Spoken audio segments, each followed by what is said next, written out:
Good evening, everybody. Welcome to the April 17th, 2023 meeting of the Town of Richmond Select Board. Apologies for starting a little bit late. The Water and Sewer Commission was having so much fun. We ran over a little bit. So here at the beginning, we usually ask for public comment. Does any member of the public have any comments on anything that's not already on the agenda? Mary. Hi there, Mary Hull. I just wanted to draw your attention to all the lovely flowers that you authorized me to plant last year. The daffodils are blooming and the tulips are budding. I'm so happy with that. Okay, thank you. Thank you. Mary, thank you. Doing that. I'd like to thank Mary as well. On Saturday, my daffodils in my side garden were green. Nothing had popped out. Mary came to my house overnight, waved her magic wand. And on Sunday morning, all my daffodils were there. So thank you. Any other public comment before we get going? Okay, are there any additions or deletions to the agenda? Seeing none. Okay, so we'll go ahead and jump into our agenda. Our first item on the agenda is strategic planning for our wonderful fire department. Part of our select board calendar is to try to schedule strategic planning of various issues to take place. And allow us to, do the best job we can for the town of Richmond. The fire department, captain and assistant, vice captain, chief and assistant chief, sorry, are both here. Dennis and Jerry. And we are going to ask them if they'd like to come up and tell us a little bit about what they would like to look at as part of this year's strategic planning. And then we will see who we want to appoint to work with them. You guys want to come on up? They're very shy people. I've never known them to be shy.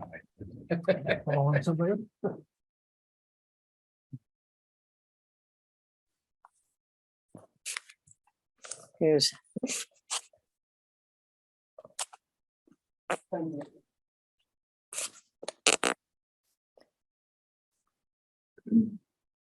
Levesque.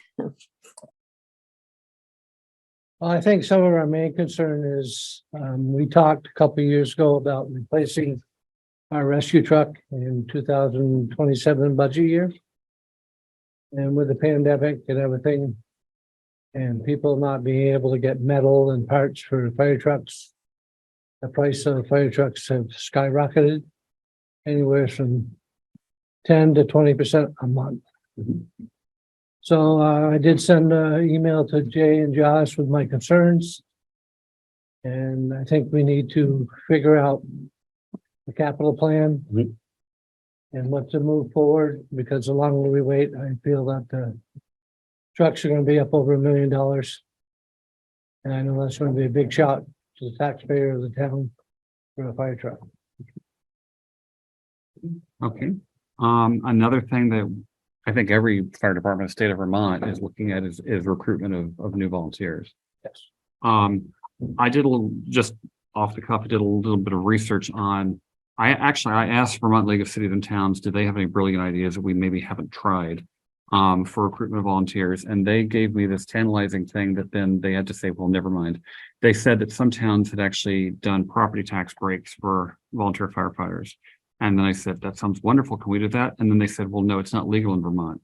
So I said, why did you tell me about it?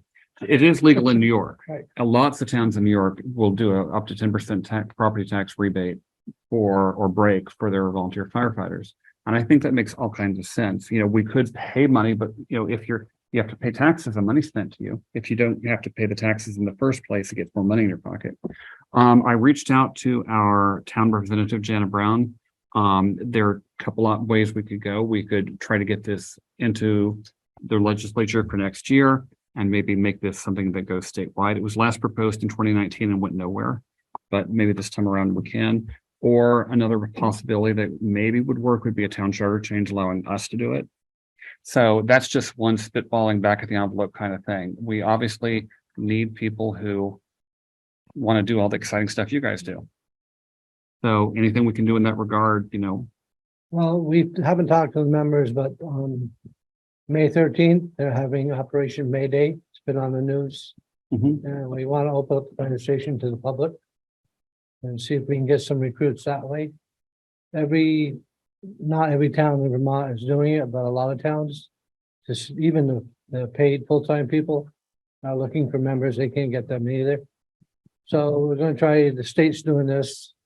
And hopefully we may get a couple. You never know. I mean, last year we got 2 people from 4th of July. Unfortunately, one had a family issue and had to resign, but we got one other guy. Okay. Um, And then, there are other possibilities like, I'm preaching to the choir here, but some towns have gone with having a 2 or 4 hired staff. I don't know if that's an approach you would be interested in maybe exploring. Well, it depends on how long we call ourselves the senior citizens Mhm. are gonna be around. That's our day crew is mostly retired over 65. Mhm. But there is other towns in Vermont that will give a stipend to have 3 guys on call every night. It's only a couple bucks at the most. At least you'd have 3 qualified people. Right. That would show up. So these are all things I'd like to have on the table because we want you guys to not be asked to take risks you shouldn't be taking. We want to make sure that we've got a fully staffed fire department with the equipment you need. So that's what we're talking when we talk about strategic planning for this year. My suggestion, in keeping with what we've done with other plans like this, is to get a couple of members of the select board to volunteer to work with the fire department on strategic planning. I had a side discussion with Lisa because Lisa's so far not been dumped into the deep end of the pool. Lisa has said that she would be amenable to being one of the 2 representatives. Bart is not here to defend himself, but I'm not going to do that. Jeff or David, would you like to be the other select board representative as part of the fire department strategic planning before? David, you'd be interested? Okay, so does that sound like a plan? Okay, so Lisa and David, thank you for your volunteering to work with the fire department. Jeff, you got a question? Yeah, but I have a suggestion. So I know that Hinesburg is going through the strategic planning process for all of their public safety services. They hired a consultant to do that. They expect to, I think it's sometime this summer, they expect to have a report out. Might be worth looking at it. It'll be a public document. They're a similar sized town. They have similar issues relative to our public safety services. I'd be curious what they come up with. Yeah, I had to look at Williston. Williston did the same thing. Of course, Williston is larger. And they also, the fire department includes the rescue squad. So that affects their staffing. They're not as good a parallel for us. But yeah, a lot of towns have done this similar thing. And so if we want to ask towns that have done this, I think VLCT has a list of who's done it. So if we could reach out and say, can we just see what you guys put together? That might give us a leg up. Okay. Any questions? Other questions from the board? Another thing we're doing now, we've been doing it for the last year or so. This automatic insulated Bolton. You get called to our calls and we get called to their calls. And it's working out because they got the same problem we have. Mhm. And by having them, they give us more manpower, and then us going to there gives them more manpower. That's great. I'm glad we're able to. Sometimes they only have one guy, or sometimes they don't have anybody.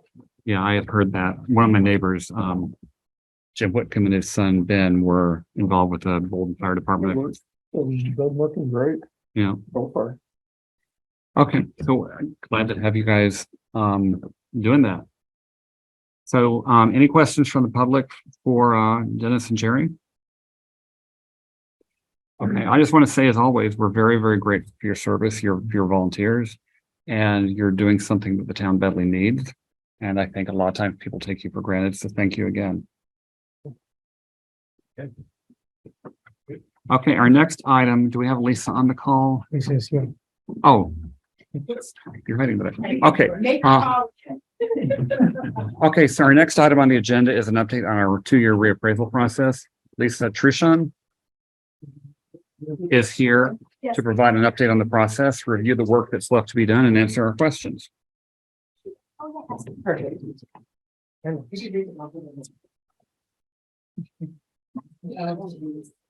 Jeez Louise. Thank you. Okay. So Lisa, the floor is yours. Few housekeeping items.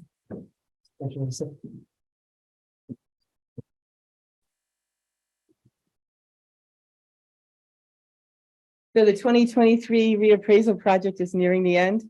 Did a 2-year process, and we're coming down to the finish line. So this is just a little blurb. So the reappraisal is in the final stretch. The change of value notices are all set to be mailed from the vendor. Tentatively, they'll go out Tuesday or Wednesday. So every property owner in Richmond will receive the notice change booklet. It's coming in a booklet form, not a newsprint form. And they will be mailed first class mail as required by statute. The property record cards that, this is your value, so it's a property record card, and it's what you have online now that researchers are using. And it gives you the high points of your value, your land value, your dwelling value. There's a picture of your property, there's a sketch, and everybody will be able to go to the www.nimric info that's here, but it will also be in your notice that you get, and you can go right onto the town website as well. And when you're there, you can see the property record cards as they are now. So what was true for 2022, and then you can also see the 2023.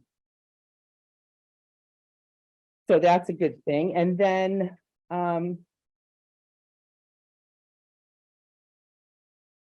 so the notice that everybody's going to get, we're having pre-informal hearings on the 8th through the 11th, which is Monday through Thursday from 9 to 4. We're having them upstairs in the conference room.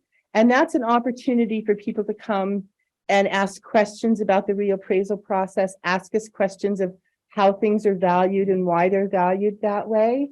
And it's really an opportunity to have a conversation about how the reappraisal works, why we looked at your property and how we looked at your property. And it's also an opportunity to get, data points correct. Oh, it says I have 6.79 acres, but I really have 6.93. I have a survey. We can find that and make those corrections. We may have a sketch of their property showing it's 1,800 square feet. And they say, oh no, my upstairs is narrower than that. And we'll have somebody on staff that can follow them home and measure it. And we can take care of those issues right as we go. So at the end of the day, everybody who participated in that process will then get a letter mailed to them, unless they send us an email. We will email them saying, you came today, this is what your value previously was, this is what the notice value said, and this is what your value is now. This is what we talked about, and these are any changes we made. So they have that informal, and so we can take care of some of those issues with more of a conversational process. And we'll send those letters every day, so people will know, oh, I'm satisfied, I made an appointment for an official grievance, but I can cancel it. Or, oh, I'm not satisfied, I need to make an appointment.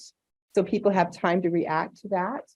Then we have a week off of hearings, but not off. And then the following week, we do the official grievance hearing, which is a formal process, and it's dictated by statute how it has to run. And every grievance needs to be submitted with a written document. The bar is very low for what that is. We have paper there. I'm so-and-so, I live here. I disagree with the value of my property. I think it should be this. Sign it, and that's good enough. And an email is also acceptable. And for people who don't want to come and participate in person, they can call us. We'll have a chat. They can then, after that, decide if they want to just email a grievance. And anything that they provide is taken with the same weight, whether they come in and talk with us about it, or they send us an email about it. Either way, whatever people are comfortable with is perfectly fine. So we'll do a whole week of those formal grievance hearings. And then at the end of that process, we will send a notice out. Everybody's notice will be sent at one time, because that's what starts the clock ticking for the next process, which is to, if you feel that you were not satisfied at the grievance hearing, you can then go and appeal to the Board of Civil Authority. But there's 14 days from the day that that result of grievance goes out. They have 14 days running, and then that appeal needs to be made to the town clerk. And that's how that process then becomes the Board of Civil Authority instead of us. We still participate in it, but the process runs through the town clerk's office in Miss Linda. Mhm. And in order to go to the BCA, you have to have participated in the grievance hearing in order to be eligible to do that. So you can't informally talk about it and not come to a grievance hearing and still go to the BCA. And anybody who comes for the informational, that will be given to them as a point Mhm. that they need to know.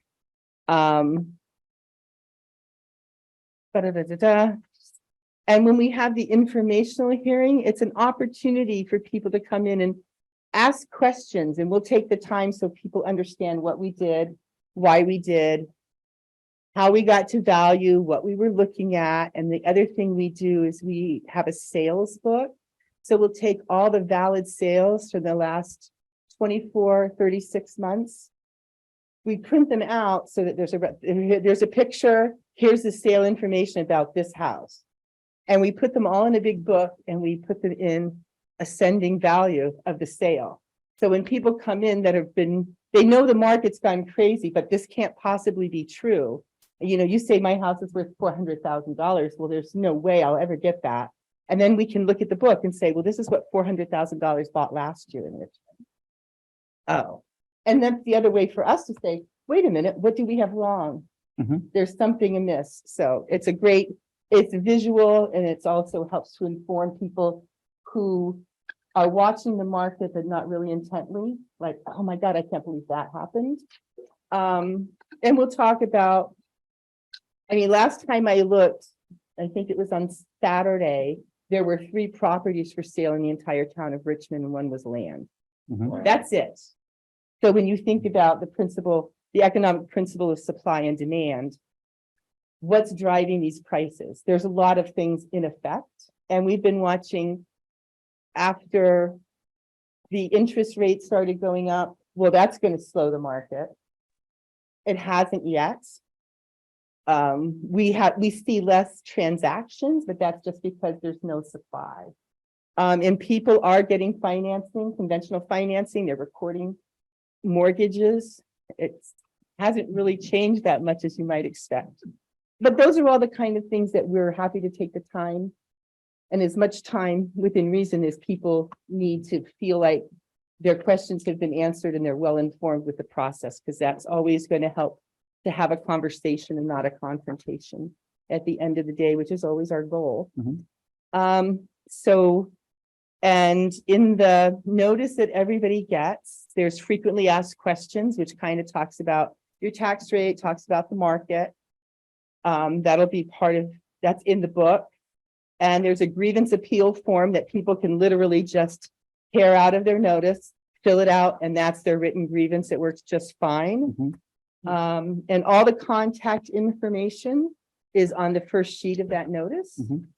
And anybody who needs to make an appointment for either an informal or an official grievance can call the town clerk's office, and Linda has a sign-up sheet, because we don't need to have technology make it work. Sometimes old school, oh, here's a slot, let's put you in there. And we'll see how it all goes. I think every knowledge is power, and if the more people understand, I think the better the process goes. And that's where we are. So we're getting ready to hit the ground running. And I'll just add to that, I am a member, I'm a JP, I'm a member of the Board of Civil Authority. We have met as a board to prepare for the appeal hearings. And this is something that I've actually never had to do because of when we've done assessments, appraisals, but there are several people on the existing board who have quite a bit of experience with this. And, you know, we will freely and fairly work with everybody and hear their documents and do the on-site visits. And we hope it all goes smoothly there too. Yeah, and it's the other thing for the BCA as a board is to get together as a group, review the rules, review the process, and make sure everybody understands. We hear evidence, we weigh evidence, and the whole 9 yards. And the more informed the BCA is, Right. and the more you review the process and everybody understands their place in it, just the smoother everything will run. And it's one of those things, will there be 300 grievances, and will there be 150? Will there be 10 BCAs? Will there be 0? You just never know. And it's about the market and being able to understand what's going on. So. I'm just gonna ask how common is it to have grievances, but it sounds like. Oh, grievances are very common, but we did Fairfax for 2022. Mhm. And they went up 45% and we had no BCAs. Mhm. And that's 2,300 parcels. And we did Milton. And I think we ended up with 8 BCAs. Right, we'd be So- perfectly happy if we didn't have to, but Yeah, I'm sharing a document that's an official VLCT handout. If any member of the town government or anybody at home is just curious what actually goes on in a property tax assessment appeal hearing, there is a 2-page document here that lays it all out, and links to various websites. So, this is not a seat of the pants thing. There's policies and rules we have to follow. And anybody who has questions about that is welcome to contact the town. Before I go to Kara, any questions from the select board for Lisa? Go ahead. Does the select board sit on the BCA? At the JP. The Board of Civil Authority is, For grievances? For grievances, we also, you can, the town clerk, the JPs and the select board.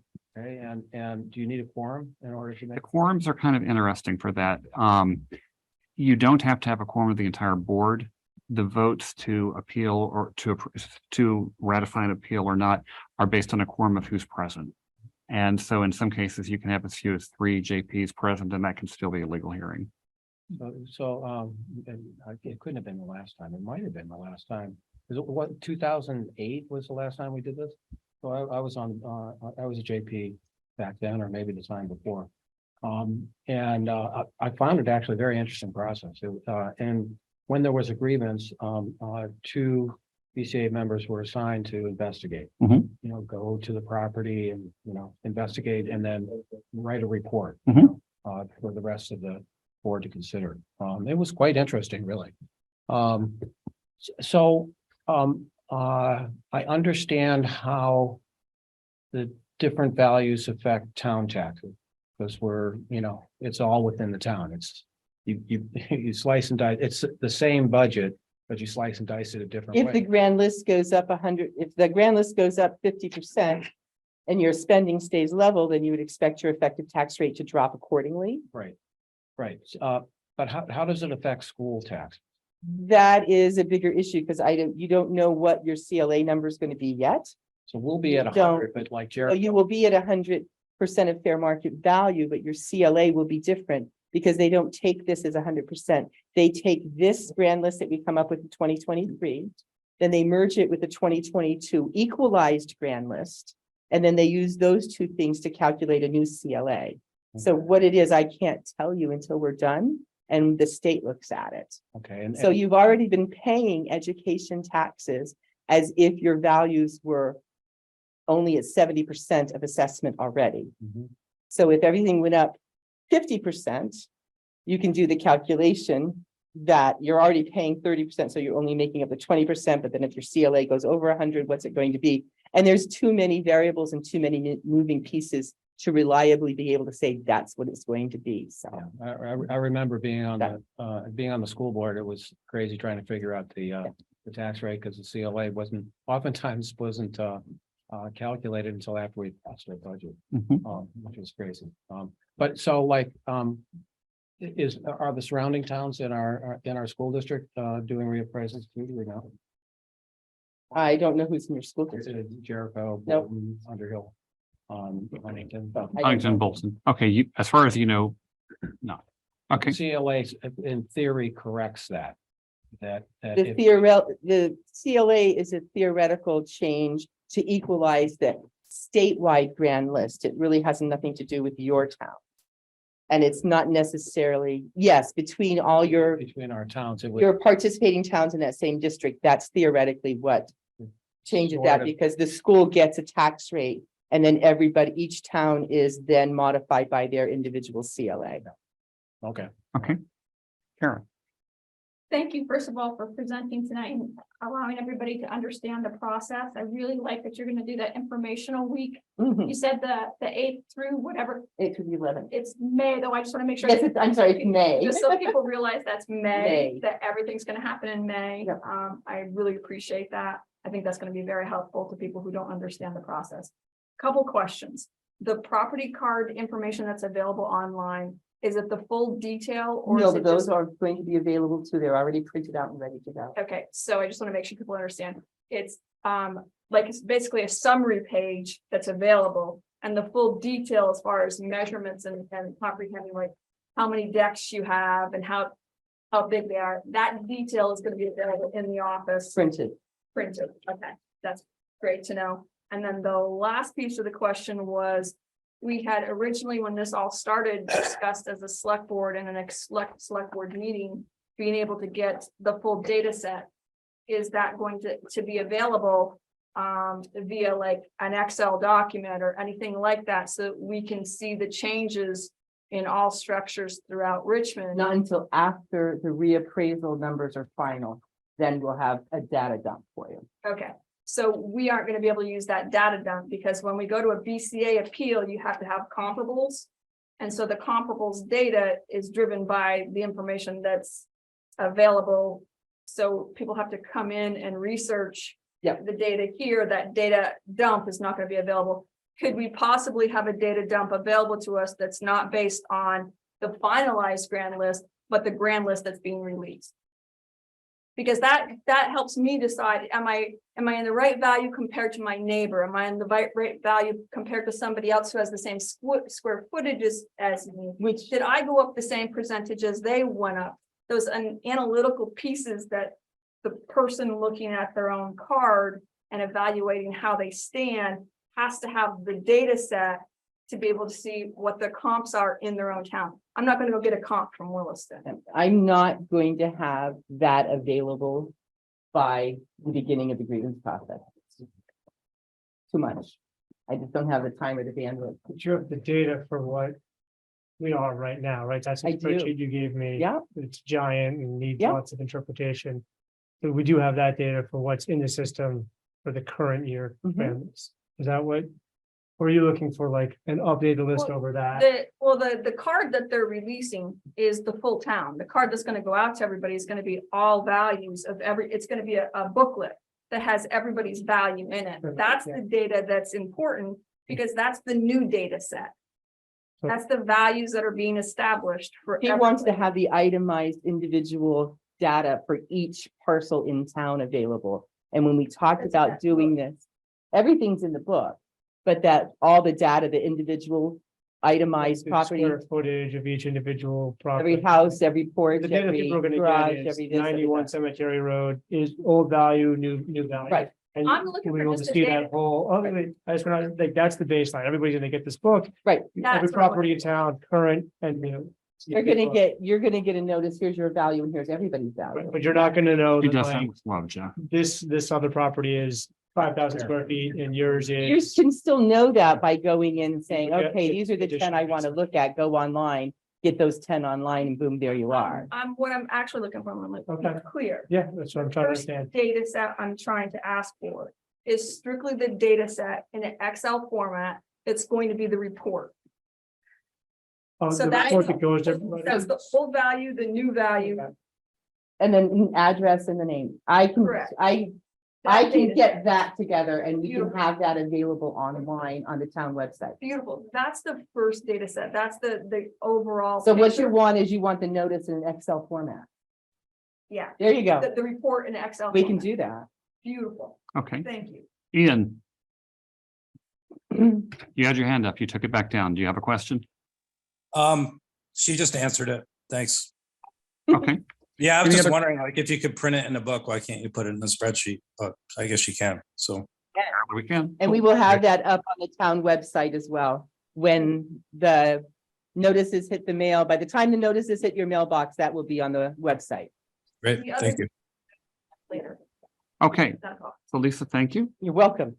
Okay, moving on to our next item. Our next item is our review of our fiscal year 23 quarter 4 quarterly financials. For those of you listening at home or here in person, numerous documents are on the website, the select board website for this particular meeting. We have budget statuses, taxes, bank account balances, you name it, debt schedules, delinquent tax reports, state cash flow, you name it. There's like 14 or 15, it seems, documents all out there. So it's not possible to read them all out tonight, but they are publicly posted if people have questions. Josh is going to give us an overview. Sure. So one of the best ones to look at if you're just want to share. You want to share screen? Yeah. Give you a real good look at where we are Q3, which is 9 months through the fiscal year, is looking at the budget status report. So it's the first document that we have in the packet. This gives you a look at what the budget is for each item, what the actual is year to date at the end of Q3. And then we have some notes on the side for anything that seemed kind of either high or really low, just for some additional explanations of why things might be where they are. So as you go through, you can see that we're doing some semi-annual billing. This one here, the new contract is lower than one budgeted, so we're getting paid back a little bit less than that from water and wastewater. So like Jay said, lots of information people can go through. If anybody's got specific questions from the board, we can dive into those. We also have our finance director, Connie Boney, here too.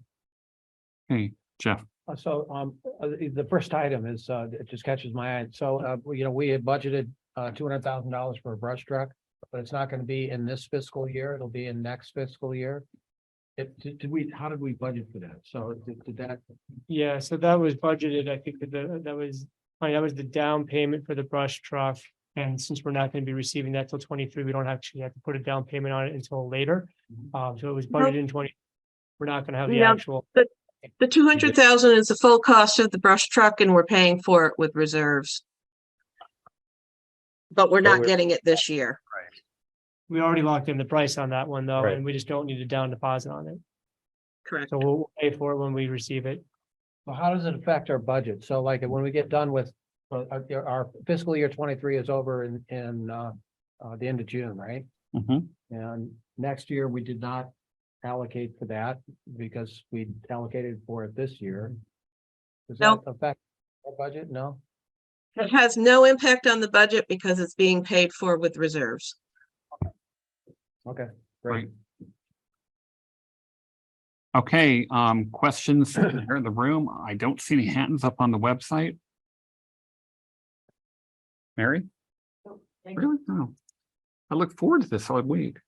Okay, so and again, if anybody looking at the select board website has any questions about any of those documents, Connie, Josh, etc., me, you're welcome to ask any questions you want. We want people to be informed, and if there are questions, we want to get you answers. Our next item on the agenda is a discussion of a process to update our financial policies. Connie Bona, our finance director, has begun the process of updating financial policies based on the audit recommendations. We would like to have a select board member or two that we can meet with to review drafts of the policies to get feedback prior to bringing the policies to the full board. So before I ask for volunteers, Connie, do you want to comment on that? I mean, most of what we'll look at this year will be just updating some of the existing policies, but the biggie is going to be the fund balance policy, which there's quite a bit of controversy over, including our attorney saying one thing and our auditors saying another thing. That will be, if we decide to implement one, a new policy altogether. But I've pulled together drafts from VLCT, our auditor, Town of Essex, and I already have that drafted. So the main thing I'm looking for, because some of these are many pages long, and for you guys to all sit there in this meeting and pick them apart line by line takes forever. So the last time we chose, I don't remember if it was 1 or 2 select board members review them prior to taking them to the entire board. Okay, well, I would be delighted to be one select board member. Is there anybody, Barb misses out on all the fun stuff when he's in Denmark. Would any of the three of you like to also volunteer to review the policies? We could volunteer Bard. And I don't think he'd actually mind that very much, but he's answering emails. But does anybody, Lisa, Jeff, are you interested in I'm this? feeling pretty maxed out myself right now. Lisa? Yeah, I'll sit through. I won't bring much the first time around, but. Well, it's an opportunity to learn. Exactly. I mean, that's my first year. I was volunteering for everything up to including dog catcher. Just because that's the only way you learn. And fence viewer and wearer of coal. My wife is a fence viewer. Are you still coal wearer? We both are. We have to have our convention. Okay, so I thank Lisa for volunteering, and Connie. Please let us know if you'd like to have a meeting in the near future so we can get the ball rolling on this. Will do. Okay, our next item of business is consideration of approval for an access permit 2023-01 for 746 Dugway Road. This is for widening of a shared access for 746 Dugway Road and Barred Owl Lane, which I believe is a new road. Pete Goslin has included in the packet the application that does a good job of describing this in more detail. We do need to move to approve this, but before we do, Josh, is there anything about it you think we should discuss? I guess just a little more detail. So this is one that was a shared access. I think it was 744 Dugway and 746. 744 came to the board in the last year, I think, to get a road name for Barred Owl Lane because they're subdividing. Once that name was approved, then E911 came back and said, well, 746, they viewed it as technically coming off of the other drive. So they were trying to reassign it a Barred Owl Lane address. But after a lot of back and forth and looking at the regulations with Pete, we determined that we can actually still keep it as a shared access, but 911 wants us to widen it a bit, or wants the landowner to widen it a bit. So the owner at 746 is putting in for this permit to widen the access, and then they'll have a shared access. They'll just service 746 and Barred Owl Lane. Okay. Any questions from any members of the select board? Any questions for anybody on the call or from people in the room? Okay, seeing none, do I have a motion? It's in the memo if you want. Okay. This is David. I move to approve access permit 2023-01 for parcel ID DG 0746. I'll second that. Okay, we have a motion from David Sander to approve access permit 2023-01 for parcel ID DG 0746 and a second by Jeff Forward. Any further discussion? Seeing none, please state your name and your vote. Lisa, aye. Jeff, aye. David, I. And Jay, aye. Our next item of business, for those of you who are 2 weeks behind the news, we have hired a new director of planning and zoning, Keith Oborne, who we greeted last time, and he is with us tonight. There's a number of posts that we need to formally appoint him to. One of those being the Richmond representative on the Chittenden County Regional Planning Commission's Clean Water Advisory Committee and the CCRPC Planning Advisory Committee. Does anybody have any questions about what this would entail or anything else relating to appointing Keith to fill those slots? Jeff? So Bart is is the select board representative, Mhm. and that doesn't go away. Right. So with CCRPC, I think Bard's role, he's the select board representative to CCRPC as a whole body. And then under CCRPC, there's several different committees, the Planning Advisory Committee, Clean Water Advisory Committee, Transportation Advisory Committee, to name 3 that I can think of off the top of my head. So I go to the Transportation Advisory Committee every month and listen in and see what they're up to. And then Keith will be our representative on the other 2 committees. So yeah, Bard continues with his work there. He's even on the executive board, I believe, now too. Okay. Keith, any comment from you? Anything you think we should know? No, not really. I mean, just to break it down, the PAC committee gives me insight into what's going on currently, specifically with funding of grants and what's coming down the road and what's going on in the county. And the Water Quality Committee, the focus will be on stormwater with that and what's known as MS4, which is related to stormwater, which is something that we're going to want to take a look at when we're dealing with increasing the density in our village. So I mean, both those committees are pretty intrinsic to the position, to be honest with you. Okay. In my work with the school district, I became aware that, the stormwater rules are changing rather dramatically soon. It was gonna be in 23. So that's definitely something to pay attention to. My understanding is that we have a stormwater master plan. Do we have one for Richmond?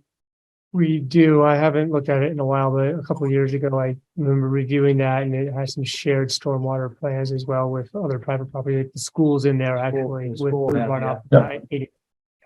Yeah, so that would definitely be something worth reviewing. The school was concerned about it because they got triggered. They have enough impervious surface area on their parcel that it triggered more stringent regulation. Yeah, and the 3-acre rule, which is I think Yes. the rep, that's going to come into effect. And the area that I can think of off the top of my head for Richmond that's going to be quite expensive that we need to look into is the Southview Drive development area.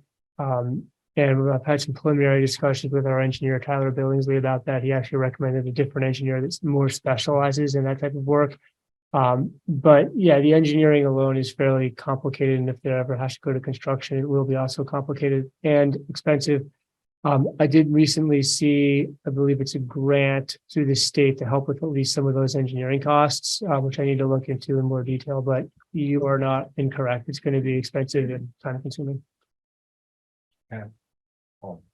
Thank you for doing that. Okay, so there's a motion in the bulletin and the memo.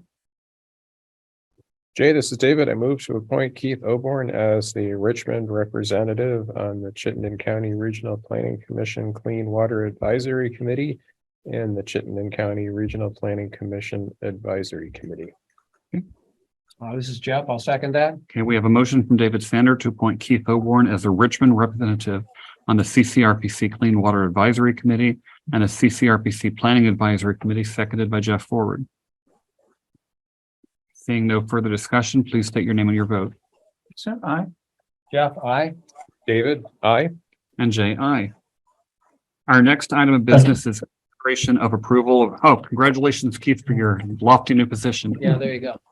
Our next item of business is consideration of approval for request to use conservation reserve funds for treatment of ash trees. A little bit of background detail. This would be for a second round of treatment. And the fund currently has more than enough money, $273,099. And the motion is to approve $3,750. But I believe we have Caitlin here to talk about this. So Caitlin, I'm going to hush up and let you talk about it. Yeah, sure. Thanks, Jay. And also Judy's online as well. I can just give a quick summary of where we're at and why we might You be. should introduce yourself. Oh, yes, absolutely. Hi, folks. Caitlin Littlefield here. I've been informally coordinating our Richmond's response to emerald ash borer, which of course is now very present. And we, as many folks may well know, we removed a handful of ash trees in the village. We treated a bunch of others. We planted some as well to replace those that were moved. The ones that were treated were done so at a fairly low dose of an insecticide that's directly injected into the trunk of the tree. But now that EAB is much more prevalent, those pressures on the remaining trees are greater. And so our arborist is advising a higher dose. And that is priced. Basically, the pricing is done by the number of inches, diameter inches. So we treated about 300 inches of trees, if you will, several years ago at a low dose that was at a cost of $10 an inch. And now they're advising a moderate dose, which is $12 an inch. And this in general, and Judy, please do chime in on this front, but I think it can be a 2 to 3 year cycle. But given the prevalence of EAB, it's probably wise to do it again. Yeah, one of the reasons I thought we should do it again, because you mentioned it was a low dose initially. And I have heard from different people that the emamectin benzoate, the insecticide we're using, can last possibly up to 4 years. But I think it would be good if we treated him with a higher dose before we went that length of time. Thanks. Questions for Caitlin or Judy? Jeff? So how did you choose the trees that you were going to treat? So we first looked at the village area and identified all the ones right here in front of the town center, that really beautiful one on the corner right there, Church Street, and Bridge Street, one really large one in front of ICF. So there were a number that were just that are just really apparent and providing important shade and beauty within the village area. So that was what dictated which ones we retained, as well as the fact that, say, Church Street had about 12 or 13 fairly young ash trees, but so the plan there might be to eventually cycle them out. And so treating them, but slowly cycling them out and doing some interplantings so that street doesn't end up with a continuous cost every few years for trees that are already small, but they also don't lose all the canopy cover. So it's a little arbitrary, but largely driven by trees that are most beneficial to the public and providing shade. So is there a plan for replacement? You know, as the Conservation Commission considered a plan for replacing trees? Well, I think that needs to be on the table. This is something that we talked about the other evening too. I've been really glad to help steward this process, and I'm glad to continue stewarding it. And I even threw my hat in the ring to be tree warden in case Matt Leonidas doesn't want to be again. So I'm happy to do so, but I just don't think it should all live kind of in my own brain, or on my own computer. And so developing a town-wide plan that might be consistent with some of the statutes associated with the tree warden responsibilities, I think that would probably be wise, because this problem isn't going away. And the only last thing I would say is I would point out that the chair of our Conservation Commission happens to be the state entomologist. Yes. So I would look to her for treating our trees well in our town. Yes, I think we can be reasonably sure she makes a recommendation, there's probably some basis for it. Thank Lisa, you. Yeah, I had a question. Judy, I guess for you, is there an effort to treat female and male trees kind of so there's a breeding stock? Or have you identified them, or can they be identified before they bloom? There is a ratio. Caitlin, were you about to say something? No, please go ahead, Judy. No, there is a preferred ratio, but there's such a limited number of trees that we're treating. That is something we could consider for the future. I think, right now our first thought was, let's just protect some of these big trees. Caitlin, did you think about that at all? Because I hadn't really in the first round. It was more like, quick. Let's get out. No, but question. now it is a great question, Lisa. But some of the ones we have treated, and the one on the corner, for example, is a female tree. So those are, yes, particularly important. I don't know the exact ratio, but capturing some of those in the treatment plan matters. Because if they can seed themselves eventually, maybe seeds won't grow until maybe the borer moves on a little bit, but yeah, you never know. I would hope it moves on. Yes. Well, once it kills all the trees, it has to. So yes. Is any reason why you didn't use imidacloprid instead of your So, ivermectin? yeah, emamectin benzoate, that's what the state is recommending, both emamectin benzoate and azadirachtin, which is actually a neem oil derived pesticide, and emamectin benzoate is bacterial derived. So they're, a newer generation of insecticides. Not to say they don't have, they're designed to kill insects, so they will do that, but they, that's for various reasons, the state thinks those are the better ones to use. Imidacloprid is a very effective insecticide, but it's an older generation of pesticides. So I'm not ranking them by harm. I'm just, we'd prefer to use something that's a little more advanced and has perhaps less deleterious effects, side effects. Are you doing it by trunk injection? Okay. Yes. That's good. I mean, it minimizes the spread of it. So. Yeah, exactly. Okay, thank you.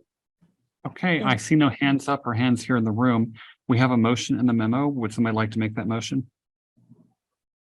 Sure, I move to approve the use of $3,750 from the Conservation Reserve Fund to be used to treat ash trees to protect against the emerald ash borer. Okay, thank you, Jeff. This is David. I'll second. We have a motion from Jeff Ward to approve the use of $3,750 from the Conservation Reserve Fund to be used to treat ash trees to protect against the emerald ash borer, seconded by David Sander. Please state your name and your vote. Lisa, aye. Jeff, aye. David, aye. And Jay, aye. Caitlin, Judy, thank you so much. Yeah, absolutely. Very grateful for your volunteer work. For sure, really happy to. I do think this is probably, if I may say, just need to get some money into the town budget for especially the road, those in the public right of way in the coming years, because there'll be a lot that Mhm. go down. I have one last question, Mhm. which is, are those chocolates up for grabs? Can I Yes, have them? yes. There's also brownies. Oh, good. The brownies are awesome. I had all I could eat before I brought the rest. This should make you 70% 72% happier. Well, thanks, folks. Really appreciate it. 5 invoices are gone. Okay, our next item of business is consideration of, well, this is a little complicated. It's consideration to retroactively approve the use of funds for the Andrews Community Forest Fund to pay for consulting from Arrowwood Environmental. This work, the Andrews Community Forest Committee has had Arrowwood perform work to prepare for the recent meeting on trails in the forest. They did this without pre-approval from the select board. Josh, would you like to give us a little more background on this? I can. Jesse, here, he might be better. Okay, Jesse, go ahead. Yeah, can you guys hear me okay? You can now. Yes. Okay, great, thanks. Yeah, so the work that Arrowwood did was actually envisioned, it's within the scope of the original contract we had with Arrowwood that we entered, and you'll recall then there was an addendum to that contract with some additional work. But this particular appearing at public meetings and presenting before Vermont Land Trust and the select board itself was envisioned in the original contract. However, what we've done, what has occurred was we hit the cap on the budget of that contract, which was $12,000. And so when Arrowwood had to appear at this recent the public engagement meeting we had, that was not, it was sort of beyond the scope of what we envisioned when we entered the contract with them as to the degree of involvement they would need to have on an ongoing basis. And so we have certainly gotten our value out of them. We've certainly gotten plenty of additional work that was beyond the scope there. But they are seeking some compensation for now what was the substantive amount of work they needed to do to review questions from the public in relation, that we received in relation to the proposed revisions to the ACF management plan, and to appear at that public engagement and respond to questions, which was extremely useful and valuable for any of those of you who were there to better understand that. So that is sort of background on it. It was within the scope, but yes, realize now that budget had been hit, so we're seeking an expansion to permit for the added work. Josh, this is the second time the Andrews Community Forest Fund has spent money without select board approval, correct? Correct. Okay, Jesse, while the work may be well worth being done, the asking for forgiveness instead of permission thing is getting a little old. So in the future, please don't paint yourself into a corner and leave until the last minute to get authorization. There was plenty of time to get this approved by us.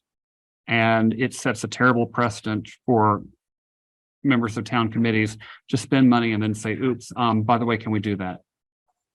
Any members of the select board want to ask any questions? Jeff? So I'm confused about this a little bit. Are you proposing another meeting with that Arrowwood will attend, a select board hearing of some sort? And is this money for that? So this is money that's specific to the. And is there also? This is for the hearing that was done a couple of weeks ago. Is that correct? That is correct. There's $1,300 that's specific to that. There is, and I'd like to discuss with you tonight, now that I'm aware of the sort of the budget being capped that way. I wanted to ask for pre-approval because it is not yet clear to me as to whether it's going to be desirous to the select board to have Arrowwood present when they're public hearing on. No. I can. Jesse, you're breaking up a bunch. Hopefully you can hear me clearly and give me a thumbs up if I properly translate your request here and try to summarize a little bit better. So the $1,306.25 is money that was spent or contracted with Arrowwood for their preparation and presentation at the public outreach meeting a couple of weeks ago. That I think was held up at Camel's Middle School. So that's one request. The second request is to pre-approve not more than $1,000 out of the Andrews Community Forest Fund. Should the committee decide that they need some more help in preparation for a select board meeting on the same topic from Arrowwood. Jesse had said in an email earlier today that he thinks that they may not need to have Arrowwood present at that meeting. But others in that committee might feel differently. And it is a rather involved topic with lots of information to balance and manage, and having Arrowwood present, I could see how that could be helpful. And I think what he's looking for is the flexibility to spend up to $1,000 and not, as Jay said, pay himself into a corner where, oh, we need that work and it takes 2 weeks to get the funding. We don't have time. This would allow them a little flexibility and pre-approval. Okay. And so there are two motions in the budget. Excuse me, I keep saying budget in the memo. One memo item is, as Josh just said, to essentially retroactively pay for the presentation that was done at the previous public meeting.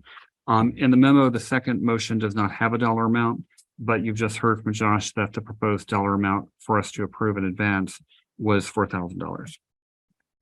Any further questions from members of the board?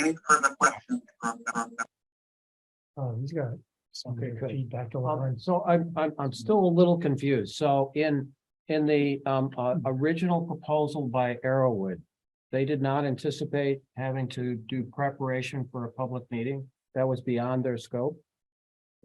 This is the only public meeting, right? Yeah, go ahead. I don't know that answer.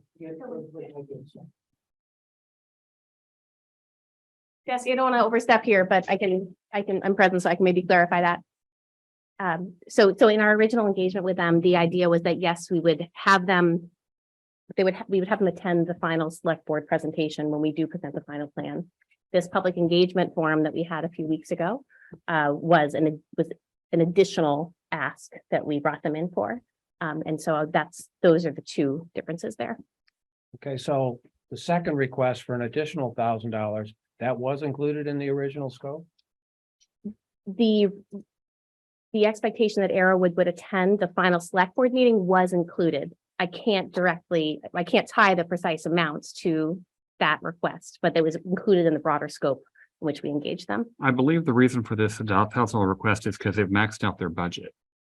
And so they, I presume, had hoped to not have to come for us for more money, but they spent everything. So now they need $1,000 more in order to have Arrowwood present when they do come to present to us. So, you know, in reading over their proposal, they actually proposed quite a bit of work for $12,000. You know, I mean, it's not really the dollar amount that bothers me. It's committing to a contract and then saying, oh, I need more is harder. You know, I mean, when you make a proposal, you know, and I've done many, you hope you hit it right. And sometimes you do, and sometimes you don't. So these are two different issues. This is the same public meeting that was a couple of weeks ago that we also hired Melissa Levy to help facilitate, correct? Correct. You know, so that was an additional cost as well. So I see I'm glad that there are two different motions. I see them as two different motions. I can see if we were requesting to have an additional public meeting outside of the select board meeting, that's additional work that wasn't in the original scope. Exactly. Okay, Lisa, David? You good? Okay, Karen? Just a question. Another thing that was voted upon, I think, by you guys was the funds to actually hold the hearing for printing and for food. Where did that budget fall in? And did they have any funds left over from that can be applied to, where are the total expenses for it that can be possibly applied to this $1,300 outstanding bill to reduce That that? is a good question. Jesse, do you know the answer? You're welcome to type if you want. We can hear your Was it typing. like $1,000 or $800? Yeah, it was $800. 800. I don't have the actual handy. There wasn't quite a bit. Yeah. I think, I wasn't involved in the purchasing of any of that, or I don't have any receipts, so I can't speak to it. I don't know. Jesse, if you're talking, we cannot hear you, but you're welcome to type.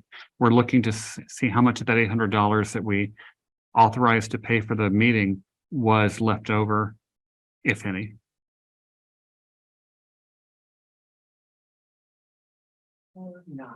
Well, he may be typing. Yeah. Unfortunately, this doesn't say typing like a lot of chat programs do. Oh. He will have to check. Okay. This is like the old AOL Instant Messenger. Angela? Oh, Angela Cote, so the original $12,000 budget that Arrow would, the scope of work that they did you guys receive any change order requests? Any reasons justifying the overage? If they've originally planned for this select board meeting that you're coming to for $1,000, there should be a corresponding change order for why it exceeded the budget amount originally. There's a So- new deliverable, if you will, in the scope of work that was not in the original scope of work, and that was attendance and participation in the the forum the other week. And so, no, we haven't, they're just That was- in our conversations and requests with them. That was the $1,300 bill, not the $1,000 bill that she's talking about. Right, so you're saying they've maxed out their budget at $12,000 and they haven't exactly justified where did the 1,000 of that 12,000 that they're supposed to spend at the Thanks, Jeff. meeting, No, I have at the to go. select board meeting? Where is that overage coming from? Is there a change order request? And that's just my question. Thank you.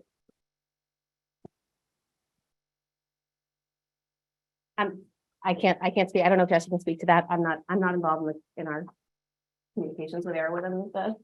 on the As far contract, as but- process goes, and this would be for particularly the Andrews Community Forest Committee, is I think Angela has a good suggestion on how to do process.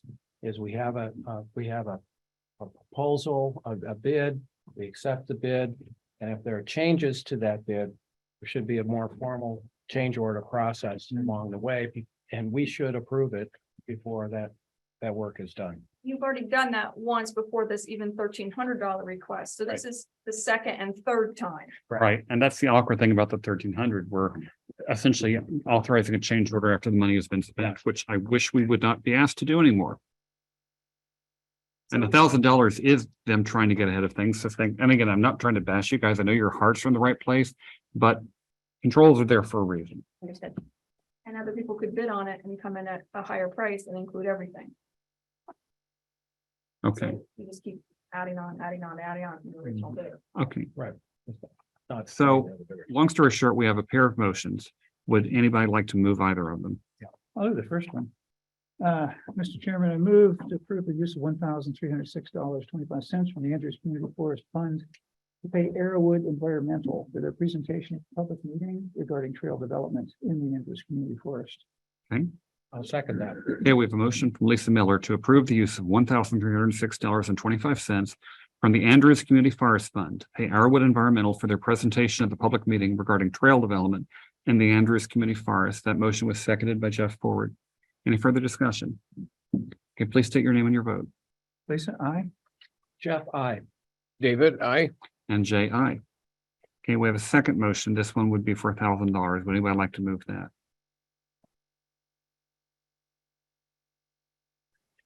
Okay. People are eating brownies. It's my fault.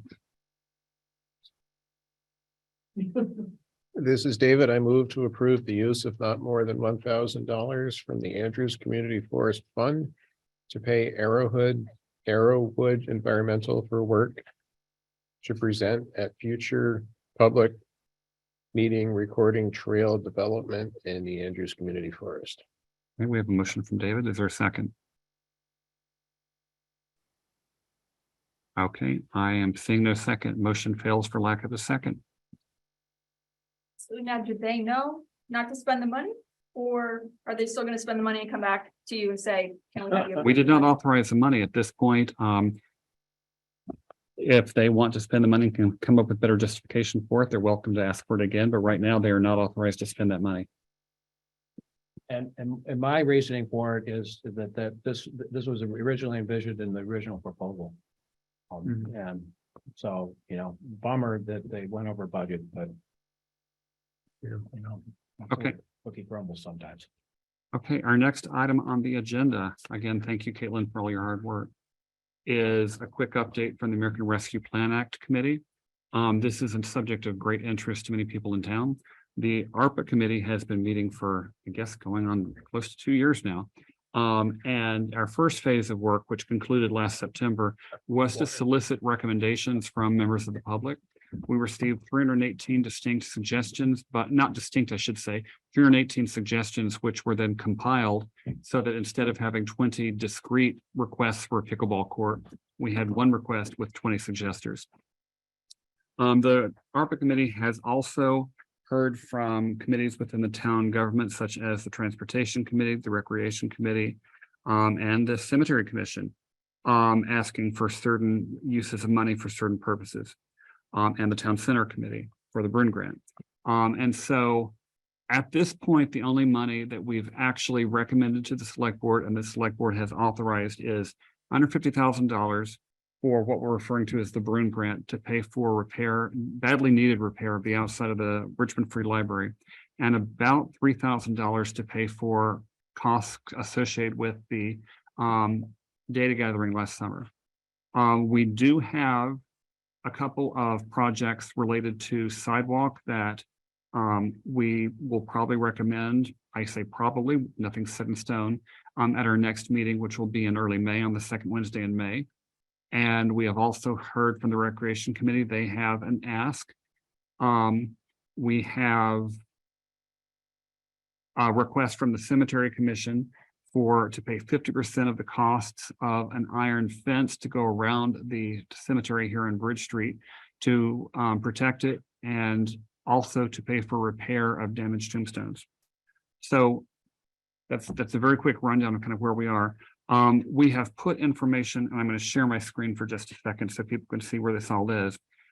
We have put this information up on the town website so that everybody can see what we're talking about. If you go to the, I should share, if you go to the Town of Richmond website and you click on, so here's the Town of Richmond website. If you click on boards and meetings, and then you click on ARPA committee, you're taken to this lovely page. And if you look right here under the heading American Rescue Plan Act Fund Suggestions, we've linked in our criteria list for what we think would be a good use of this money. I'm going to briefly bring that up. The criteria list asks us to consider, and let's make that a lot bigger.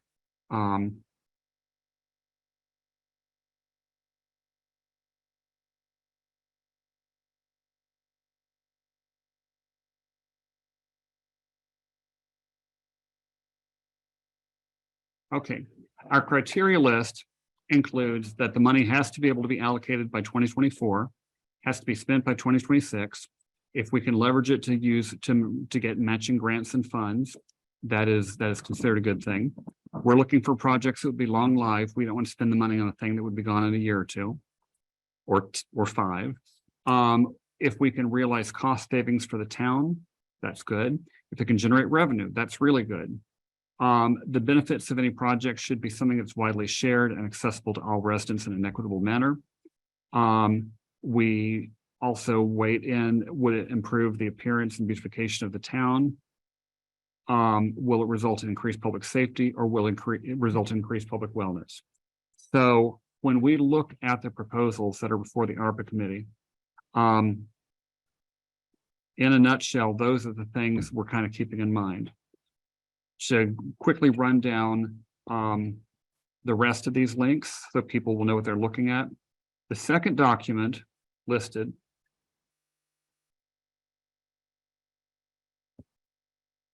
this is, I'm not even remotely trying to read this. This is a document that lists all 318 of the suggestions that were made by various people in town.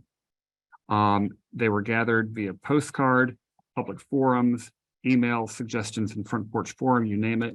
And so that is basically the unedited list of all the suggestions. So if anybody listening is going, did they actually record my suggestion, or did they just throw it over their shoulders? We did. This document, the third one down, is what I've been calling the collated list. This is where we summarize suggestions. So for example, you can see here that we had 46 suggestions saying, can we make Cochrane Road safer? 40s, can we have bicycle or pedestrian paths and lanes? 20 for sidewalks in general, etc. 39 for tennis courts. And you can read on down. I'm not going to read them all. But you can see that there were several broad categories: recreation, transportation, and improvements and restoration of town facilities. And so the trick is, figuring out of all those suggestions, which ones we can actually fund. The final document is one labeled ARPA project list. This is a work in progress. This lovely, I didn't realize it until just now, but I used Mardi Gras colors. This shows kind of where we are in terms of the money. The green rows at the top is the $153,000 from the Bruin grant and the survey costs, which we've already recommended and which the select board has already approved. The yellow rows are ones that we feel fairly comfortable with, but it has not been formally voted out of committee and the select board has not approved them. So we would have a couple different sidewalk projects plus the municipal engineering oversight that's part of project management. I realize as I look at this that I did not include the list of all the things the Recreation Committee requested, but you can see there's about $250,000 worth of recreation items. I'd like to stress for those people listening or reading the minutes later, the fact that we might be authorizing this money does not mean we're going to have bulldozers rumbling over Volunteers Green anytime soon. Before we spend, this is allocating money, before we spend any of the money, we would take a lot of public input because we want to make sure that these improvements are reflective of the town's desire as a whole and not just, oh, cool, we've got money. So stay tuned. We will be scheduling, I hope, hearings in that regard. And then the last yellow line is repair of headstones, adding fence and gate. There's a $22,353.25 estimate there. That is 50% of the cost. The cemetery commission would be fronting the other half. Is that this cemetery? Yeah. Okay. I don't know if people have noticed, but the people in the creamery have been kind of sort of treating that as their personal recreation space, setting up tables and chairs and having luau's and stuff there and putting their sunbathing, and that's disrespectful. And we are hoping by putting a fence up, and they have told Linda Parent, oh, we didn't know this was a cemetery. Oh. But they don't know anything. Right. So, okay. The last three rows, the purple rows at the bottom, these are things that have not been formally, we don't have hard numbers for them. Miscellaneous dollars for the town center.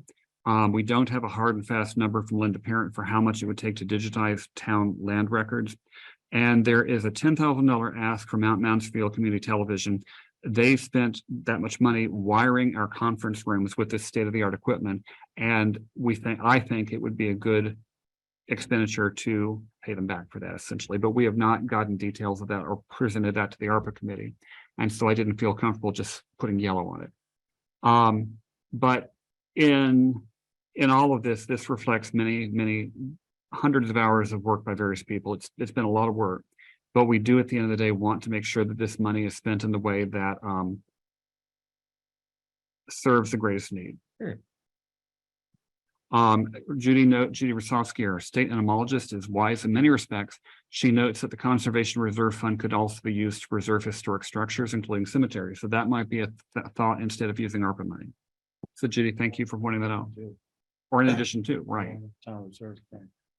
So right now, if you can see the very bottom lines there, if you assume that we vote out all the yellow and the $10,000 from Mansfield Community Television, and we don't yet know the TBDs for the town center or the land records, that sums to $750,000, which would leave ballpark $450,000 yet to be assigned. But that doesn't mean that this is all set in stone. For example, the Bruin grant is $150,000 in addition to the money they expect to get from the grant. We don't know for a fact that if they don't get the grant, they're going to actually wind up using the $150,000. So this is still a lot up in the air, but we are a lot closer to having things move forward than we were some months ago. So questions, concerns from anybody present or anybody on the call? Jeff? So I have 2 points I'd like to make. One is, I really like this process. It's taken us some time, but there was a lot of public engagement and unusual public engagement. Ice cream, it was, it was actually quite fun. Although we can't, there's no way we could accommodate all of the requests that we got, and even some of the major ones that we got. It was interesting to hear what's on, on the public's mind. So things like Cochrane Road. We do not have a line item in ARPA about Cochrane Road, but we are planning to address Cochrane Road. So, it was useful to get the comments through this process as it bolsters our resolve to do something about Cochrane Road and a lot of other issues. The second thing is, as the reason why the town center fund has not come to you is we're not quite there with the design process. Our most recent meetings, we shrunk the size of the project to within the footprint of this building. And what we would like to ask for is, instead of building this building to code minimums for energy efficiency, we would like to build it to a higher efficiency standard. And that increment, we don't know yet because we haven't finished what the design is. But we'd like to ask the engineers and the architects to essentially give us model 2 different buildings, one at code minimums and one at a higher efficiency standard. It doesn't change any of the floor plan or any of that. It's more like, what are the mechanicals and how will the building operate? Which, if we can aspire to a higher efficiency standard, that will save the town operating and maintenance costs on this building going long into the future. But we don't know what that amount will be. We're working on it, but we don't have that. So, and we probably won't have it till further into the summer. Question for you, Jeff. Can a portion of that higher amount be spent usefully, or would it have to be either this number or this number? Can you? Oh, no, it contributing towards that. We recognize that certainly this project will have to go to bond. There wasn't enough money in the ARPA fund. If we used all of it on this building, it wouldn't be enough to do the project that was originally envisioned. Yes, it would help contribute to that. I think it would help give us the impetus and the resolve to stretch, to do a higher efficiency building, which would, in the long run, that would seem to make sense, and I'm sure we can show a payout at some point. And that concept kind of meets a lot of the criteria that we have come up with. I really appreciate, you and Duncan working to put those documents up on. Right, and I do need to get up the breakdown of what the recreation committee has asked for, because no one wants to vote $219,000 as a big enough hope. Yeah. Penny. Hi, can you hear me out right? Yeah. Okay, great. Absolutely. Thank you all. That's so great. It's just awesome effort and really tremendous to see it coming to fruition here, or at least progressing. I was very happy to hear you say that you have plans for making Cochrane Road safer. That feels good. I don't know where that is happening. Right now, I guess we're just going to take your word for it, but it is the top 2 items on the summary feedback for the ARPA funds, and it's not in the current list of plans. I think all the list of plans that you have so far look great, but that is clearly a number 1 priority for a lot of community members, and not even just the ones that gave input. So great to hear that is somehow planning for the future, somehow, somewhere in your foreseeable future. And I'll look forward to hearing how you plan to do that.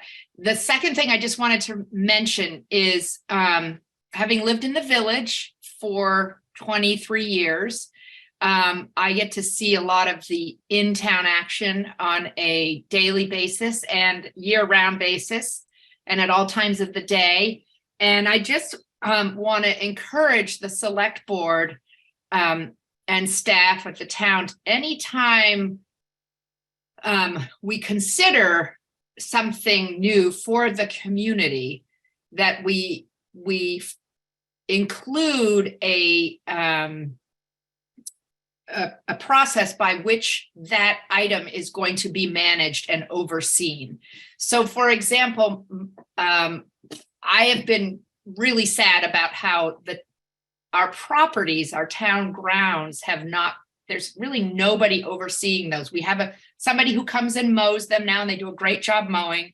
But when a tree falls down or when things look unkempt, there's really nobody overseeing that. So if somebody puts in gardens or somebody puts in picnic tables at the park, I've done a lot of that work myself over the years, and it's great, but I don't feel like that's, there still needs to be someone overseeing that and enforcing the proper management with pride for our community. I'm not saying this in any bad way, but it seems to me that we as a town need to take care of what we already have. And I think we can do a better job at that. And I don't have any answers, but I think that's the select board and the people who are employed by the community to make sure that we are already taking care of the items that we own, including the library, the grounds of the library, the town hall, the park, the different parks, little greenways that are between the sidewalk and the road. Is that up to the landowner who lives there to take care of that piece of land? Those are little things that make our town and our community look really beautiful and have pride in it. And I'd like to feel that those people who are working for our community have that pride and want to see those things done versus, oh, such a pain, and I don't know who's going to do it, and somebody said they might be able to, and that's all great, but that's default. So I just want the community to consider thinking about that when somebody's proposing pickleball courts, which I think would be awesome, or a swimming pool, or tennis courts, or whatever they might be proposing, that there's also a plan in place of who's going to oversee it and who's going to manage it. But Penny, thank you for your comments. I want to validate. I share many of your concerns, and I also have some answers for you. Cochrane Road has been kind of an interesting situation because what we can do just like that is limited by what speed studies allow us to do. And we have done speed studies in Cochrane Road, and they have suggested various actions. One thing that unfortunately, the speed study did not support was lowering the speed limit significantly. They came back and essentially said it's at the right speed limit, right? But other items, speed cameras, by which I don't mean ones that will send you a ticket, but ones that will flash very loud, here's how fast you're going. A couple of our speed signs, one on Cochrane Road and one on Jericho Road, are not reliably working. And I've been annoying Josh by saying, so when are they going to work? When are they going to work? When are they going to work? Because I'm going to be out there with a ladder downloading the speed data. But we also have acquired some movable, we also have a speed cart we can move around. And we've also paid for a couple of signs that we can position at various places. And the neat thing about these signs is not only will they flash your speed and collect data, but they're going to turn on very loud, very obnoxious blue lights. And you think this is my sense of humor. No, that's really what they're going to do. We've debated positioning one kind of at the round church end of Cochrane Road. And we have got the other one planned for basically as you're coming off the bridge in Jonesville and you're heading along Cochrane Road, kind of going toward the Bombardier Barn. We'll have another one there. And we've talked to the CCRPC about sighting. And Josh, what's the status of actually getting those installed? Is there anything else we're still waiting on? The vehicle signs in Cochrane Road? No, we're just waiting to get those installed with Pete. Okay, so they should be installed soon. Another thing that we're waiting to do is speed humps, speed bumps, whatever, speed tables. A lot of people, including me, think those would make a big difference in Cochrane Road. Have we already purchased them? Do we already have them in stock? We haven't purchased them. We're waiting on a report from CCRPC about location. We're looking for probably 2 on the west end. Okay, so we're looking for a couple speed tables on the west end of Cochrane Road. We're waiting to hear from CCRPC about where would be the optimal places to put them. What we're currently leaning toward, instead of doing permanent speed tables, because from what I understand from our highway foreman, those tend to only last a year or two before they're destroyed by the snow plowing action, is we would get speed tables that could actually be bolted to the road in the spring and removed in the fall so that we can get more use out of them. And if those work well, if we have a couple between the Round Church and say the Catholic cemetery there, we might look at doing more. But so it's a lot of little piecemeal things, but the reason it's not showing up as an ARPA item is because the money's already been being spent out of the general budget on these things. Great. That's great. As far as Volunteers Green and taking care of what we've got, I'll get just, we have, I sympathize with, the grounds are getting run down, they're not being taken care of. And unfortunately, my bold plan of cloning Mary Hull to 20 or 30 of them so she could take care of it all, it turns out that's illegal. So what we've done instead is we solicited people who want to be on a gardening committee. And I would believe I got something like 11 citizen residents who want to be on a gardening committee. Some are more interested in community gardening, but a lot are interested in kind of picking up where Fran Thomas and people like you and others over the years were doing beautification at this town signs on Volunteers Green and so forth. And so we have solicited letters of interest from people who want to be appointed to that. And in May, when we're doing our usual appointing people to town committees, we should be formally staffing that committee. And then our ask for them would be to select a chair and a vice chair and then put together a budget so we can fund. And so then they would, I don't mean to say that this is like a brilliant new idea. People were doing it for years, but as with anything else, it's hard to keep things going perpetually. But this is an attempt to get it going again. So any other ideas that people might have about things that need to be brightened up, spruced up, taken care of? We're all ears, but that's kind of where we stand on Cochrane Road and on beautification. Jeff? Thank you. Penny, I wanted to also mention that this has been a topic of discussion with the Town Center Committee. The Town Center Committee has now been meeting, I think, for 4 years. And a big piece of our work, while we've been thinking about this building, we consider the town center this campus. And so we focused a lot of our efforts on addressing deferred maintenance in the library. Things like the heating system that was failing, and we've got estimates for this exterior work. And we recognize that property maintenance, whether it be for grounds or for buildings, is not something that, we have figured out well in town yet. This is an area, we don't have a facilities manager on staff, and we haven't figured out quite how to do that. However, the Town Center Committee is interested in this topic. We're busy with the design of this building right now, but I hope when we get through that process, that's a topic of discussion that we can try to come up with some proposals for the town of how do you. One of the reasons that the Town Center Committee has come to the Select Board several times over those past 4 years for repairs to the library in particular has been deferred maintenance. And repairs are, they're always more expensive than, particularly when they happen unexpectedly, than trying to do proper routine maintenance. So we would like to come up with a strategy for that. We're thinking maybe we can contract some of it out, to a property maintenance company, but we haven't quite gotten there yet. But it isn't something that has escaped our notice. Caitlin?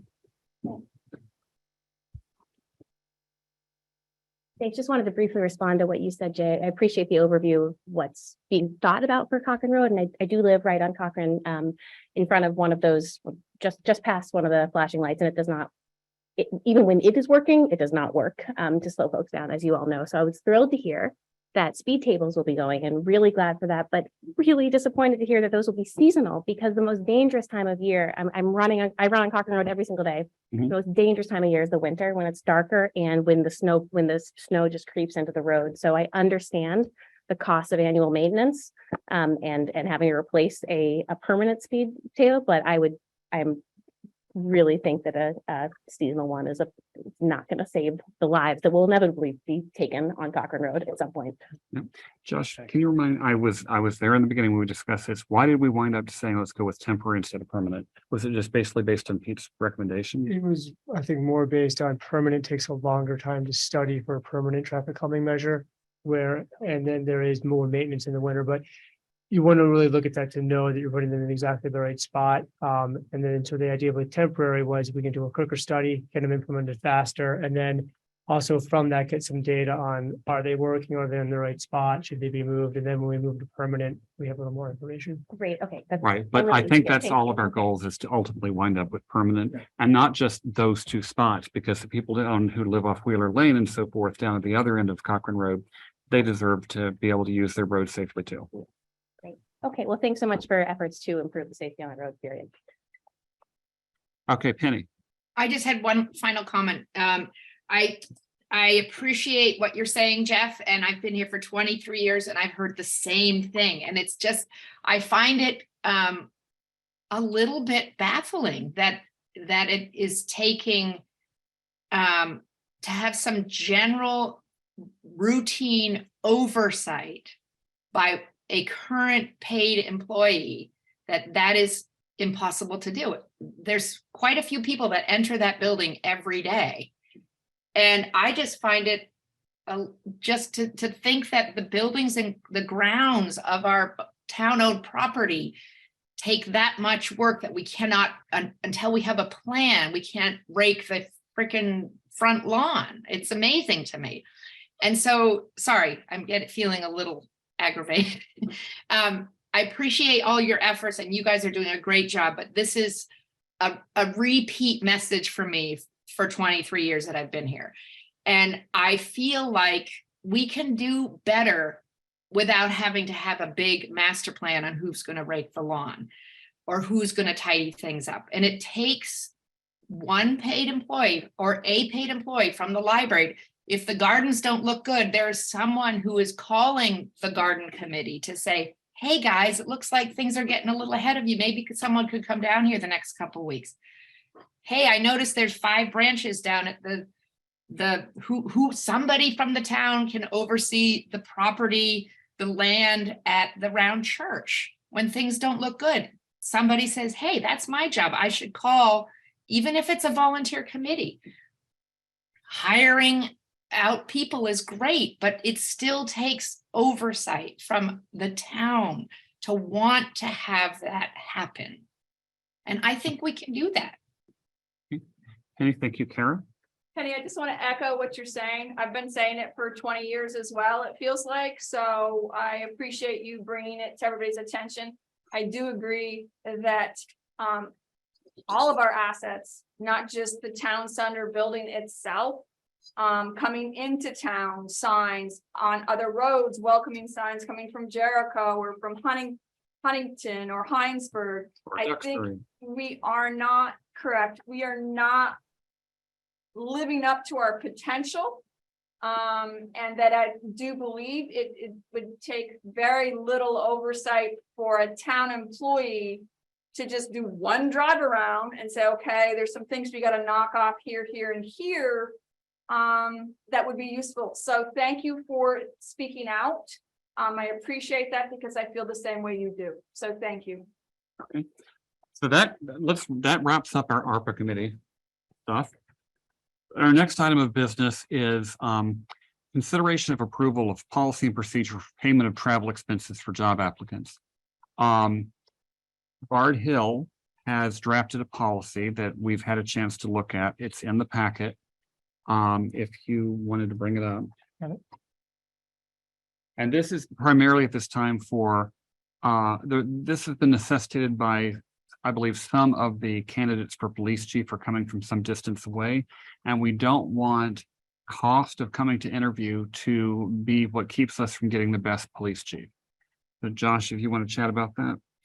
Yeah, Jay's right. That's sort of the genesis of this, as we talked in the hiring committee about what if someone needs to travel from a long distance, are we able to reimburse them for, The initial round of interviews was on Zoom, and that worked out well for those that needed to attend via Zoom, but there's a public forum portion of this that would be better to have the person in person for.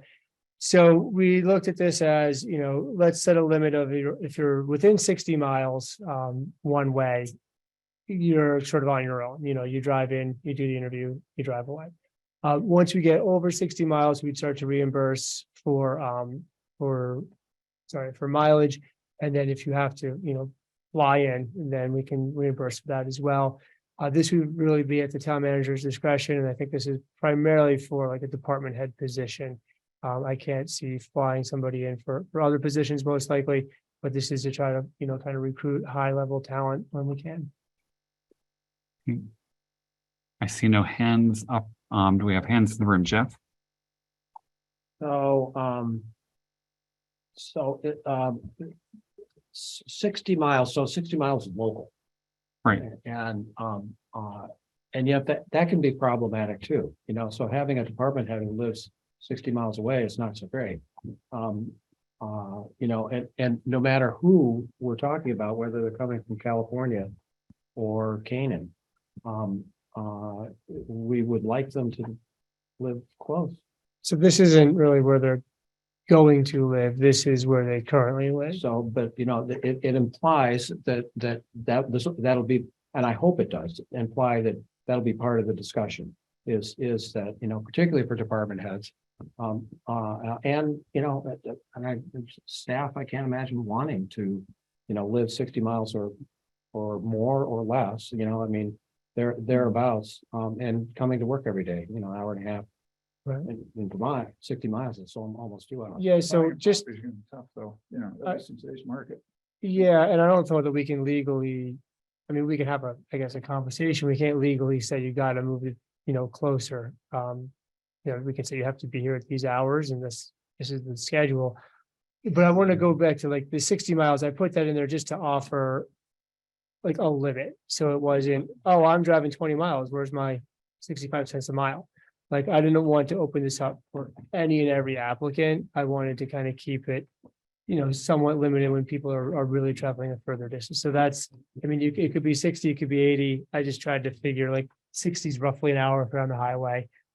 That's reasonable to drive for a job interview, I think. So we have some employees that drive that far. Well, to Jeff's point, surely there are people that drive that far. And I'd love it if they live closer, but I can't make them. Well, for particular, you know, for particular departments, you know, I hope that proximity to, you know, Richmond is part of the consideration on hiring, you know, whether it be an aspiration or reality, you know.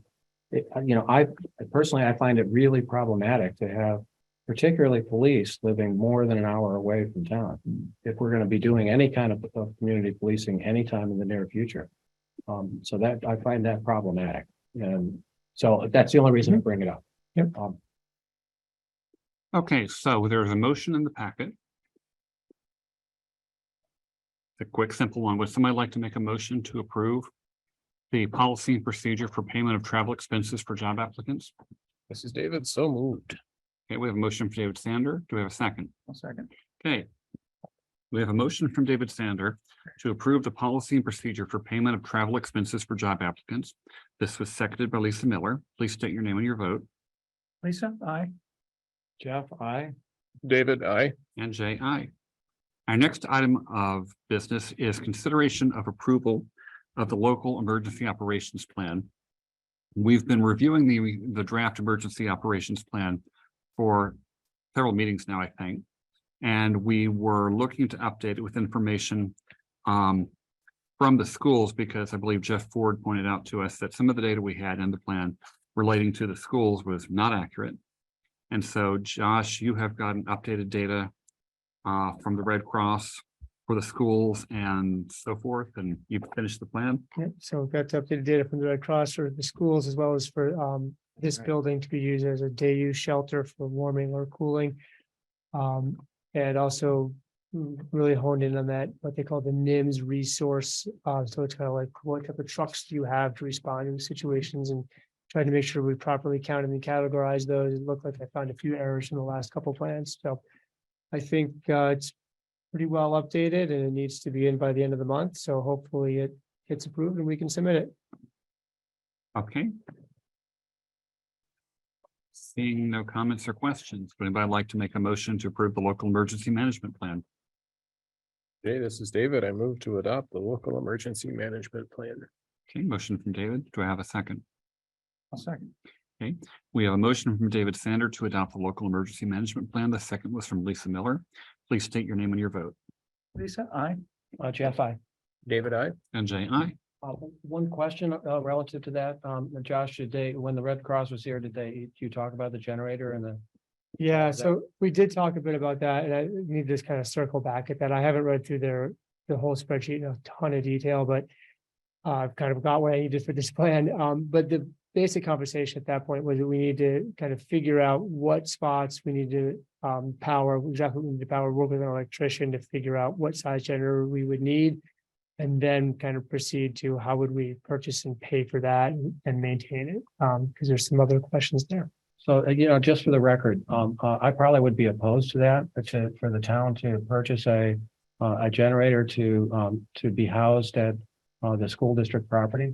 And it's my understanding that there is a location where a generator can be hooked up. It was wired in that fashion to provide electricity for essential services for a shelter if need be. To my mind, it is much better to have that as an option in the case of an emergency rather than an on-site piece of equipment that needs to be maintained weekly. We have a hard time maintaining our lawns. Maintaining a generator is a complicated piece of equipment. And I'm not sure, frankly, that the school district has the personnel that can do that either. So I'm just saying. If we just come with my plan to build a nuclear power plant, all of it. No, There is solar on the roof, but. my father, when he was a professor at Virginia Tech down Blacksburg, Virginia, ran our nuclear power plant. For years. Which one? Virginia Tech. No, which plant? Well, it was the physics department's own nuclear reactor. Oh. They had a nuclear engineering program. And then Three Mile Island happened, the damnedest thing, no one wanted to major in that anymore.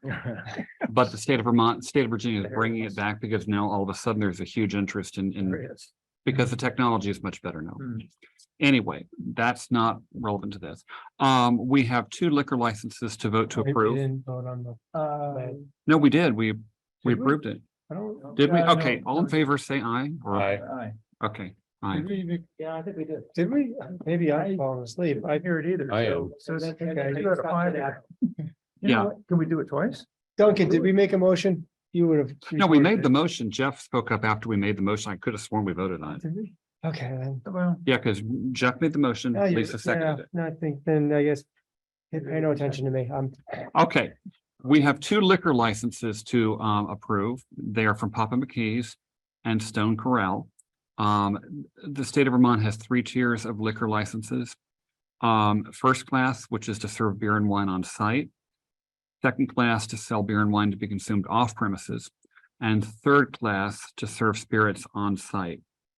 The Papa McKee's is. I have a question. Stone Corral, they serve beer to be taken off site, don't they? That's the third class. Oh, wait. No, that's the second class. Oh, shoot. What did I do? All right, we'll change it. Well, I just want to let's verify. just double check. That's what the paperwork they put in, right? Yeah, I thought I double checked this. First Papa and third McKee's, class first and liquor third. license for Stone Corral. And Stone Corral. So I am thinking They have applied for a third class. and a bar first. restaurant. So what I'm wondering is their second class just off cycle somehow from the other 2? Could be. Yeah, Could is it be. existing and not expiring yet? I'm sure they have one already. Because they clearly have to have one if they're. Right. Yeah. Because we used to do these all at the same time every year, but Yeah. now they're staggered. So Okay, we'll need to perhaps- follow up on that. Yeah. Because we can't authorize the first and third. Yeah, let's Right. approve what's before us tonight, and if we have to, we can come back. So this is David. I move to approve first and third class liquor licenses for LJM Enterprises Incorporated doing business as Papa McKee's Pizza. I'll second. Okay, we have a motion from David Sander to approve first and third class liquor licenses for LJM Enterprises doing business with Papa and Keys Pizza. Second from Lisa Miller. Please state your name and your vote. David, I. Aye. And Jay, aye. Okay, Just abstaining in that. and then we have the one for Stone Corral, first and third. I'll make the motion. Move to approve the first and third class liquor licenses for Stone Corral Brewery LLC. Okay, we have a motion from Lisa. I'll second. Okay, we have a motion from Lisa Miller to approve first and third class liquor licenses for Stone Corral Brewery LLC, seconded by David Sander. Please state your name and your vote. Lisa, aye. David, I. And Jay, aye. You know, we might just get this done by 9 o'clock if we. First time. Here's a quick update from VLCT. VLCT annually inspects our volunteers' green play structure. This inspection will have a VLCT representative and a playground safety professional. I want that job. This inspection will take place from 10 to 11:30 a.m. on Tuesday, May 2nd. Assistant to the town manager, Duncan Wardwell, will attend the inspection. Select board members and recreation committee members are welcome to join the inspection. My question, David, is if we're just following a person around and we're not really conducting any business, can more than 2 select board members come, or do we have to keep it to 2? I think if we each focus on a particular part of the play structure, we're fine. It's probably not best practice to have 3 people there, but we come back and. Is it necessary to have 3 select board members? No, If 3 people, none of us I have mean, to I be think there. if 3 people are interested and you're not really talking about town business and making a decision about, we're gonna buy that new slide. I think you'd probably be okay to walk around and receive some information. Just don't make decisions. And So who's interested in going? Are you interested in going? I am. Yeah, So right now we got Sherry and no, not Sherry, Katie's gonna go. I'm gonna go. I thought Jeff was gonna go. Yeah, we've got a few, but I wouldn't worry too much about a quorum, like Josh said, and making decisions. We'll just all walk around and listen what he has to say. yeah, and if there's concern about it, you can come back with the report about, and there'll be a report from the inspector that says this is what they recommend. So at that case, anything that's discussed would be then talked about in a public meeting. So I think Right. you'd be.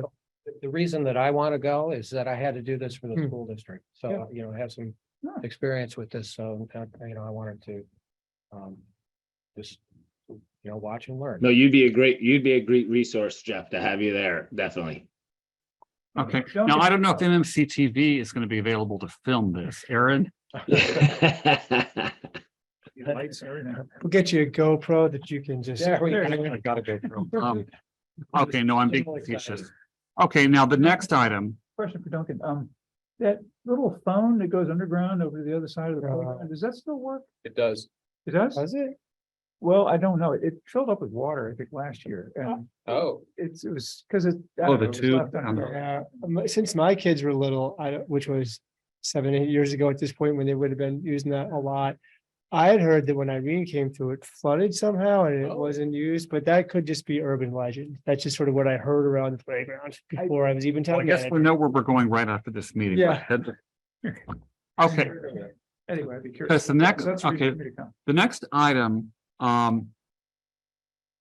is something that we can discuss publicly unless for some reason members of the select board believe that this could require an executive session. The item on the agenda is consideration of approval of an agreement for police coverage for select shifts and patrol with Hinesburg. Josh has been in communication with the town manager, Todd Odett, and chief of police, Anthony Cambridge. And if I recall correctly, initially they said they would be willing to be on call so they could respond to calls, but then Josh and his silver tongue persuaded them to actually be available to do a certain amount of patrolling. Patrol coverage would be $70 an hour. Shift coverage, responding to calls as they came in, would be $50 an hour. And that would be whether they respond to a call on the shift or not. So if we say you're covering us from 5 to 10 p.m. Thursday, Friday, and Saturday, then we're paying for that, whether any calls come in or not. So Josh has the details before you, the agreement is not a public document until it's signed. We can discuss this in open session, but if we feel a need to, we can move into executive session. So before I do that, Josh, do you want to discuss it any further? I guess just FYI that so Todd and I, the manager over in Hinesburg, drew the agreement up. He came to us with the agreement after we talked about it. Our attorney had some comments on it. Hinesburg agreed to those changes, so we tried to clarify it, make sure that we knew exactly what we were getting. And the Hinesburg Select Board did approve this agreement on Wednesday night, so they're ready to move forward as long as we are. And yeah, the shift coverage would really be for those shifts that we don't have somebody on, which with 2 officers does happen occasionally. When you say a stationary officer here, if there are no calls, can they be? No, they wouldn't be Yeah, stationing okay, somebody. they're They would be patrolling. doing their job over in Hinesburg. Yeah, so it would be basically, because right now, if there's nobody on, the calls go to the state police. And they don't come for everything. They're also short-staffed and spread out. So they'll come for more emergent situations. But even then, sometimes the response time is slower if the person is 45 minutes away, say. This would then allow for coverage. So those officers would pretty much, stay in Hinesburg, do their patrol. But if we had a call for service, they'd come right over. And they'd be here a lot quicker and for a lot lower bar of emergency than the state police would be. And that's what Jay is saying is that's the $50. That's $50 per hour. So they're sort of to be on call, and if they respond, the price doesn't go up. Then the $70 an hour would be, we want them to patrol Cochrane Road, and we want you to come over for 10 hours a week to do speed enforcement and parking tickets. And then we would work the schedule out, and then they would only be paid when they're. Okay, so I think I'm very pleased that the Hinesburg Select Board and town manager owed it. And Chief of Police Cambridge have been willing to be flexible in this regard. And I think frankly, the prices are pretty good. Yeah, they are. I think it's a great start wherever we're headed. And I'm not sure, but I think it's a great place So- to move from where we are to that. Yeah, So does anybody feel a need to go into executive session? I don't. Okay, I don't. so we have a motion. I move, Yeah, go ahead. I move to approve the agreement for police coverage with Hinesburg. Okay, we have a motion from David. I'll second. Okay, we have a motion from David Sander and a second from Lisa Miller to approve the agreement for police coverage in Hinesburg. Please state your name and your vote. Here, I'd like to, I have a couple of. Oh, well, comments. please do. So one is, it keeps coming up that, why not, just have the state police, take over and cover for us. They won't. My understanding from June, when June was here, that the state police explicitly does not want to do this for towns. Correct. They have said repeatedly that if we are covering a town in a time when we have low coverage themselves, they will only come on a life and death situation. They Right. won't come for any other Yeah. purpose. But theft is not a life and death. And a bunch of guys over in a field drinking beer after dark is definitely not one. Definitely not. So the option of having the state police cover us It's is not an not option. really an option. No. We want police coverage. The second thing that I'll say is part of the town center building design that we have gone through is to accommodate all of the wishes of the police department. A modern police department is expensive and it's difficult. So the one thing that it really had driven our design on the town center was a detainee processing facility, a so-called Sally Port. Mhm. Because that's what it entails is a car that drives in someplace, you take the detainee out in a secure area and you hold them while you process them. This building does not lend itself well to that. This site does not lend itself Mhm. well to that.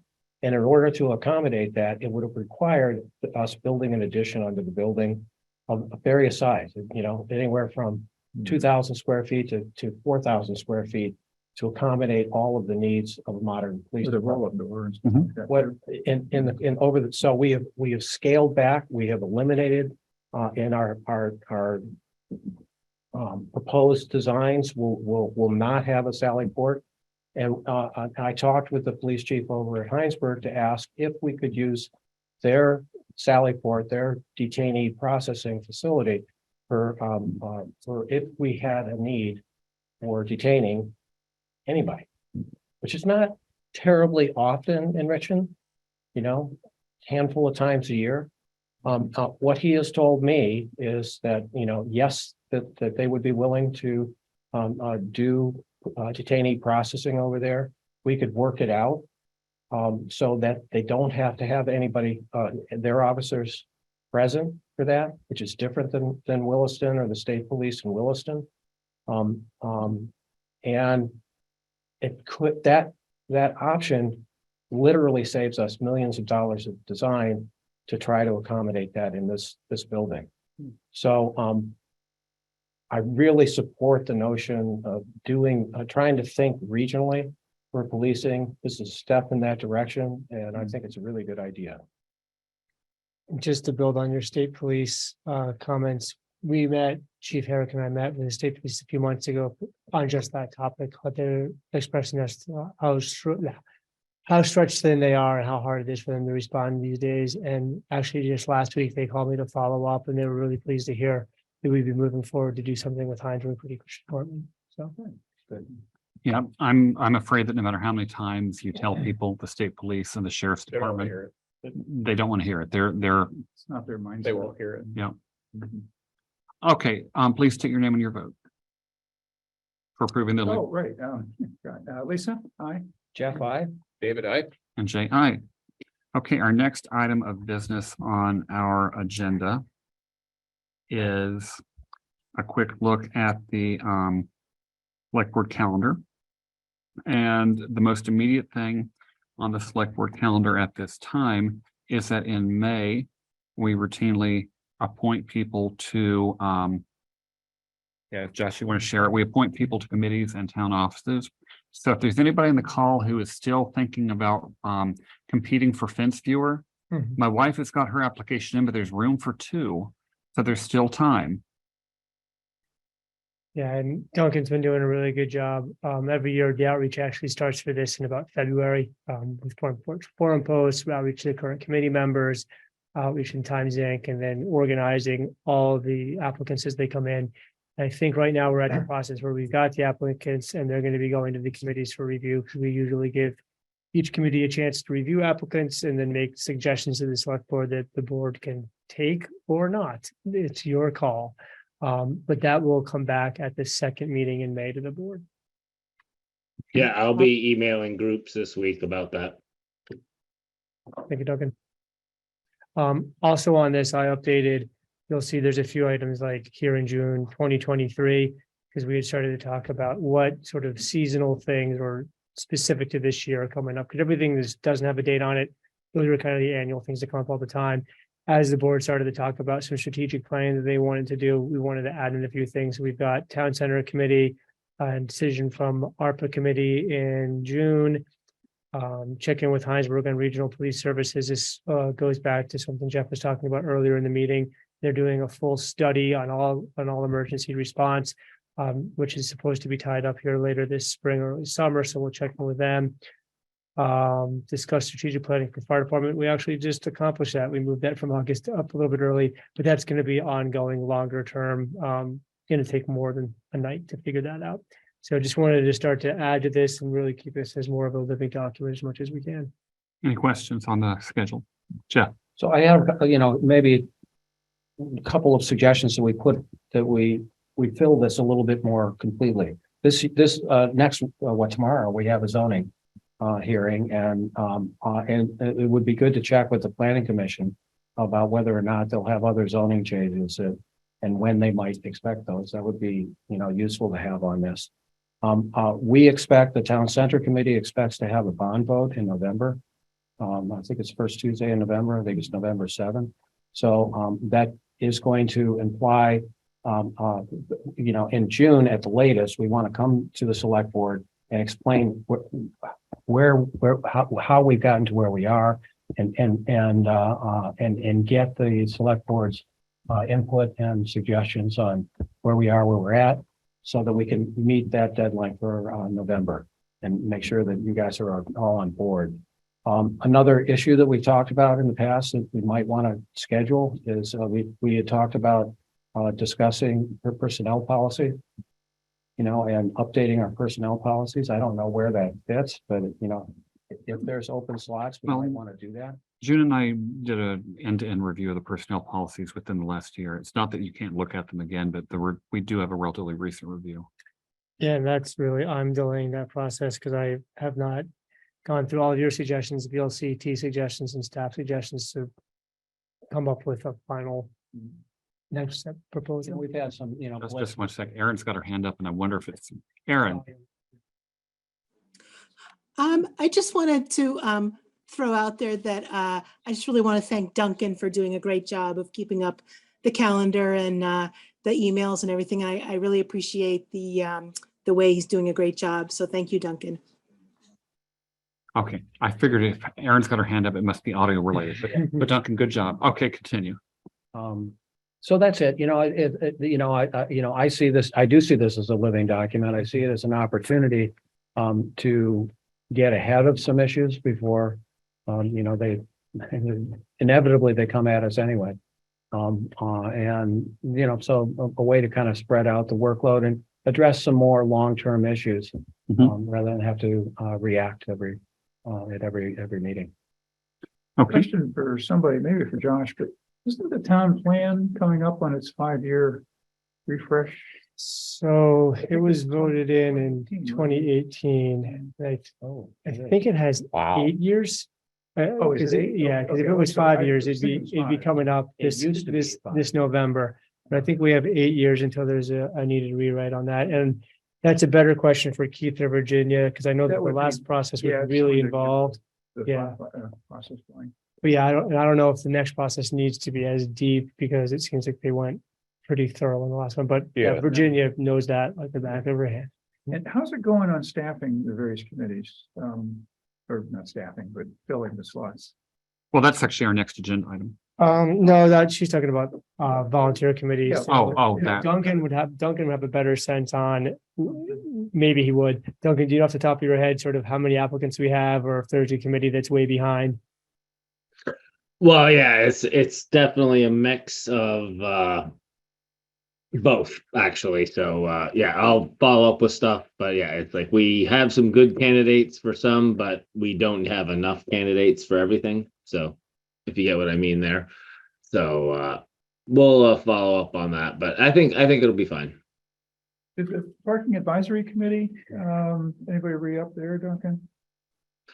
Off the top of my head, I have to look at that. I wouldn't want to, I don't, not necessarily, I could pull that up, but yeah, I know we have some, but once again, I don't want to get into it until I really give the committees the time to discuss it, because they might be able to do some recruiting on their own.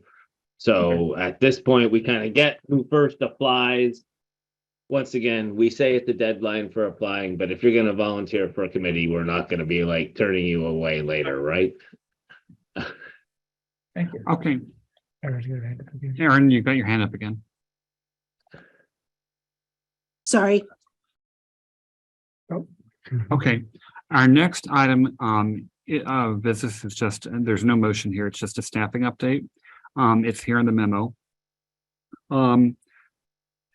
Josh, it's, you're the town manager. You're the person who these people will report to. So can you give us an update? Sure. So this is really changes that have occurred since January 1st. I try to give a quarterly update along with the quarterly financial reporting. So in administration, we're fully staffed. We don't have any, actually, that's We not just started true. our new. We just started our new assistant town clerk. I can't believe I overlooked that when I was putting this together last week. So yeah, Adriana Hashinga, I think is how you pronounce her. Was that Hashinaga? Hashinaga? Okay. So she just started a couple of weeks ago as the assistant town clerk, and yes, Martha Lang retired. We had a nice little going away retirement party for her. Hopefully she's off traveling the world as she's prone to do.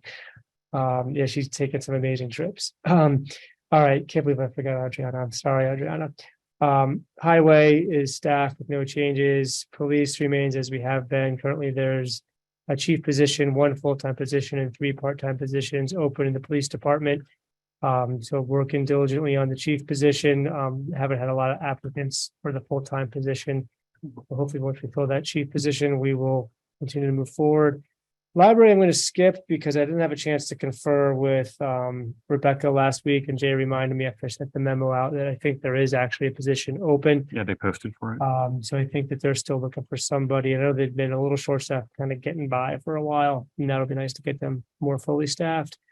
We did hire Keith Oborne in the last few weeks here. He started as Director of Planning and Zoning. He's been in the last couple of meetings. And water and sewer, although it doesn't fall under select board, just good to give a general update. Alan Carpenter continues to serve as the interim water and wastewater superintendent. We are still searching for a superintendent. Haven't had really any applicants since we had an initial round in November and December. I've reached out to Rural Water. They said, yeah, everybody's in the same boat if you're looking for a superintendent these days. But we are also coming to the end of a 6-month grace period that we got from the state for a wastewater operator. So we need a grade 4 operator for the wastewater facility. Alan does not have a 4. I think he's got a 2 or a 3, and he's been working on taking his tests to get to the 5, which would allow him to then operate. So when Kendall left in the fall, the state said, well, there's a 6-month grace period where if you've got somebody in-house and they're actively looking to get their license increased, they can operate. But as we come to the end of that, Alan's tried to test a few times, hasn't quite passed, literally missed by like a point. Yeah. Last time he had us work. I saw him about a week ago. Yeah, it was about a week ago. Shapes, I don't know what it was. Yeah, maybe that it might have been. It was, and it's a situation where you're only able to take it every 30 days. So he continues to study and try. What we have to do in the interim is hire a company that can come in and provide that license for us from a regulatory perspective. So I've got 2 companies that gave me proposals. I've sent one to the state just to make sure that it's covering everything that we need. And once we get that back, we'll probably, hopefully this week, move forward with hiring them. And it'll be on a month-to-month basis so that we don't have to, sign a year-long agreement with somebody.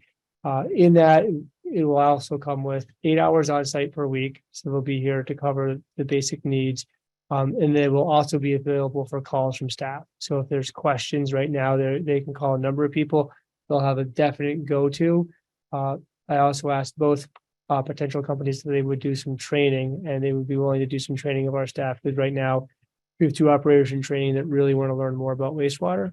That company can help us out. And then going forward, once if Alan when he gets his license, when he gets his license, each company, if hired, said that they would be willing to kind of modify the agreement if we like what we're getting from them, to be there as a resource, especially because we are still understaffed. We could use an extra person in water and wastewater. So some shift coverage could be helpful, and just some general resource knowledge. So that's a lot about water and sewer, but it's all important. Maybe we should all take that test and see if any of us passes.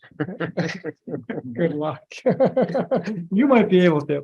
I would fail miserably. Okay, our next item is pretty quick. It's update on feedback from Vermont Department of Transportation, Agency of Transportation, relating to our no parking zone request on West Main Street. I have a letter here. Josh got a copy too. The traffic committee within the AOT needs to see an engineering study that's going to be performed by the traffic operations group. And once they get those recommendations, it'll be discussed at a meeting on May 23rd at 1 p.m. That's the traffic committee. And we are welcome to attend and offer testimony if we want. But basically, long story short, engineering study will be done. The traffic committee will discuss it. And at that point, we can give testimony. And then I believe they hold a vote. Sure. So I see a letter. I've got the letter here. Just in a teapot or something. I mean, oh gosh, there's no cars there. What a horrible problem. Okay. Anyway. Last agenda item before we get down to the really fun stuff is follow up on interest paid on the bond that was discussed at the April 3rd meeting. Can you remind me? Yeah, so essentially we get billed twice. We get billed once for principal and once for interest. So the last time we saw it, it was just the interest. But we either already have or will be paying the principal on that. So we are in fact paying down the principal, not just the interest. Yes. Okay, moving on to minutes, warrants, and purchase orders. This is David. Move to approve the minutes of the April 3rd select board meeting. This is Jeff. I'll second that. Any discussion, any corrections, additions, or deletions? Looked great to me. Seeing none. Okay, state your name and your vote. Lisa, I. Jeff, I. David, I. And Jay, I. Okay, do we have, I see a whole bunch of purchase Yeah. orders in the folder. I'm popping them all up here. Give So me- while he's getting those up, I'll move to approve the warrants as presented. We have motion to approve the warrants as presented. So I'll second that. And we have motion from David Sanders to approve the warrants as presented, seconded by Jeff Ford. Please state your name and your vote. Lisa, I. Jeff, I. David, I. And Jay, I. Okay, and we have a few purchase orders. Josh will be bringing them up. Let me make sure we got all of them here. It's looking funny. 97. It looks like we have 6. Yeah, but one of those 1, 2, 3, 4, 5. The Arrowwood one, that you guys don't need to do. I just had that in there because I wasn't gonna approve it until you all approved it. Let me pop that Ready, out. right? 1, 2, okay, great. So here we go. Okay, Let me share. the first of 5 purchase orders, the drama builds. Okay, purchase order 4597. This is the refinanced grader loan. The amount to be approved is $31,051.51. Any questions? What Do I was have it a- for again? I missed it. Greater. Oh, okay. Oh, wow. Okay, 2007. I and was this gonna was say it can't be purchase a- order 4597. Do I have a motion to approve this purchase order? This is So- David. So, So I do have a question on that. Oh, go ahead, Jim. Okay, so this is a refinancing. So like what, is the interest rate different or? Yeah, I think this is one 2 years ago when interest rates were really low.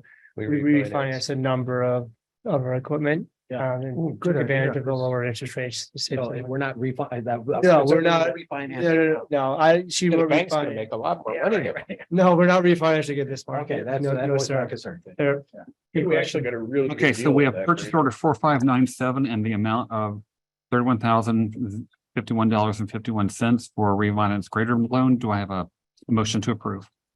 So moved. Second. Okay, we have a motion to, made by David Sanders, seconded by Lisa Miller to approve purchase order 4597 and the amount of $31,051.51. Please state your name and your vote. Lisa, I. Jeff, I. David, I. And Jay, I.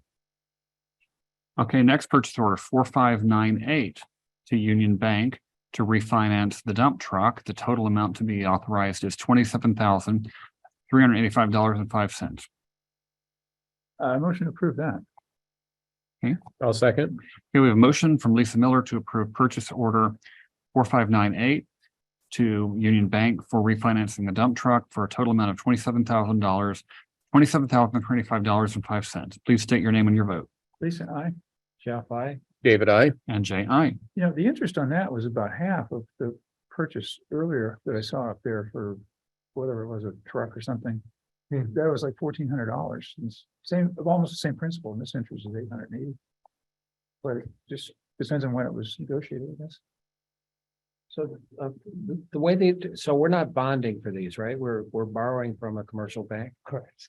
Okay, because the bond payments work differently and they're weird. Yeah. Okay, next purchase order is 4599. This is for a dump truck. It's again to Union Bank. And the amount to be approved is $27,934.85. This is David. Move to approve. A second. We have a motion from David Sander to approve purchase order 4599 to Union Bank in the amount of $27,934.85. I would suspect the difference in interest payments would be because the balance is less. Right, so It's you're probably paying, when it was, when the loan was. Could be. We'll try and find out. Yeah. Please state your name and your vote. Lisa, I. Jeff, I. David, I. And Jay, I. Our next purchase order is purchase order 4600 to Union Bank for the 2018 fire truck. The total amount to be approved is $52,512.60. This is David. Move to approve. Second. Okay, motion from David Sander to approve purchase order 4600 to Union Bank for the 2018 fire truck. Seconded by Lisa Miller. Total amount is $52,512.60. Please state your name and your vote. Lisa, I. Jeff, I. David, I. And Jay, I. Could I make a request?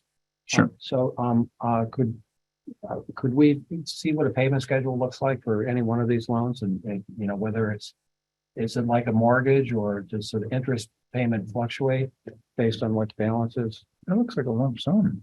Actually. I think it's fixed interest rate, but yeah, it'd be good to look at. Okay, our final purchase order is purchase order 4593 to M&T Bank. It is for the Millet Street. Okay, this is one that the water and sewer people looked at earlier tonight. Some of this goes towards sewer, some of this goes toward the highway. The Water and Sewer Commission voted to approve the $14,092.53 earlier tonight. So all we need to approve right now is $7,046.27 for the Highway Department's share of the Millet Street project. Is it labor, materials? This is one project, and there was a Richmond Highway Department part. They did the sidewalks, and then the Water Sewer Department had the subterranean sewer line. So same purchase order, but Water and Sewer approved the sewer line portion, and then this board approves the municipal highway department portion. Okay, so again, that's purchase order 4593 to M&T Bank for a total amount of $7,046.27. I'll second. A motion from Jeff Ford, seconded by Lisa Miller to approve purchase order 4593 for the amount of $7,046.27. Please state your name and your vote. Lisa, aye. Jeff, aye. David, I And Jay, aye. like Jeff's approach. Is point. Point for that. I'm taking this from Jay. He did that for your water too, right? Yeah, okay. Items for the next agenda. Can I- You're not done. Go ahead. I'm just real quick, remind me, who else is going to work with Connie on the financial policies? I signed up, and Lisa, were you the other one? Yes, Okay, I need to understand what I volunteered for, but. okay. And when. Well, That's not, it's not a criteria. If I have to show up, okay, so just action items, Lisa and David need to reach out to the fire department to schedule some meetings. Connie and Lisa and I need to schedule some meetings to discuss the financial policies. So I'd like an update on the police department. After the police department. I'm going to also share with some pride an item I got a letter about tonight that I would like to actually act on next week. Ken Heskett, who is a member of my church, some of you may know him, he's Scoutmaster of Richmond 223, is writing to say that his son, Colin Roy Heskett, earned the rank of Eagle Scout on April 4th. With 4 Eagle Palms denoting the 41 merit badges that he earned during his tenure as a scout. This was not on the agenda, but I'd like it to be on next agenda to recognize the young man for his accomplishment. Yeah. Oh, yeah. And if anybody would like to write a card or a letter of congratulations, the address is here. I'd like to, in the same vein, I'd like to thank our police chief for moving the cars. where- Yeah. Yay. That's- Drove by the other day, I was like, what? Oh. Yeah. That's a big thing to a lot of people, and I've heard good things about that. So, Okay. Ben, if you're still there, thank you. Our next meeting is in May. Do we want to act on committee nominations? Committees and town offices, or we wait till the second meeting? Second meeting. Second meeting. This time. Yep. Okay. We do need to check in with Stone Corral on, do they already have a B?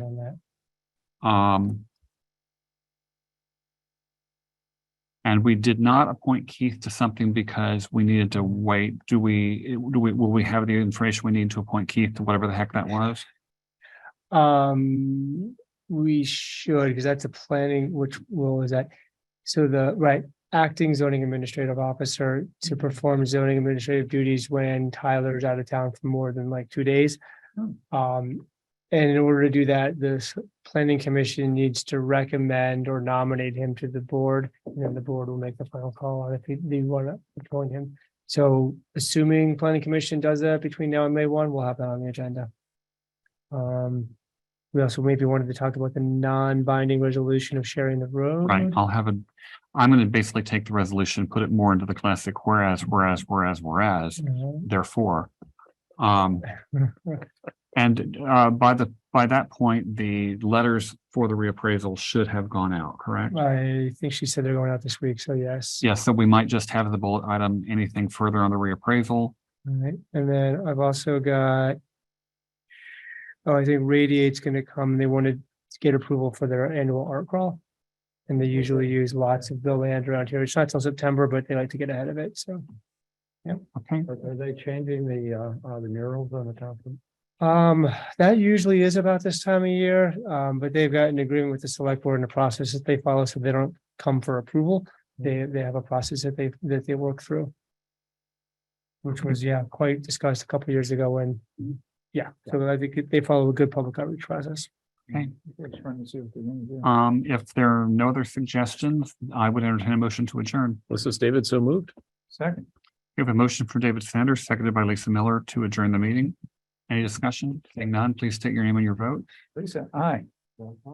David, I. And Jay, aye. We have things to sign, including liquor licenses. And again, if anybody wants to see the letter regarding the Eagle Scout, I have. All right.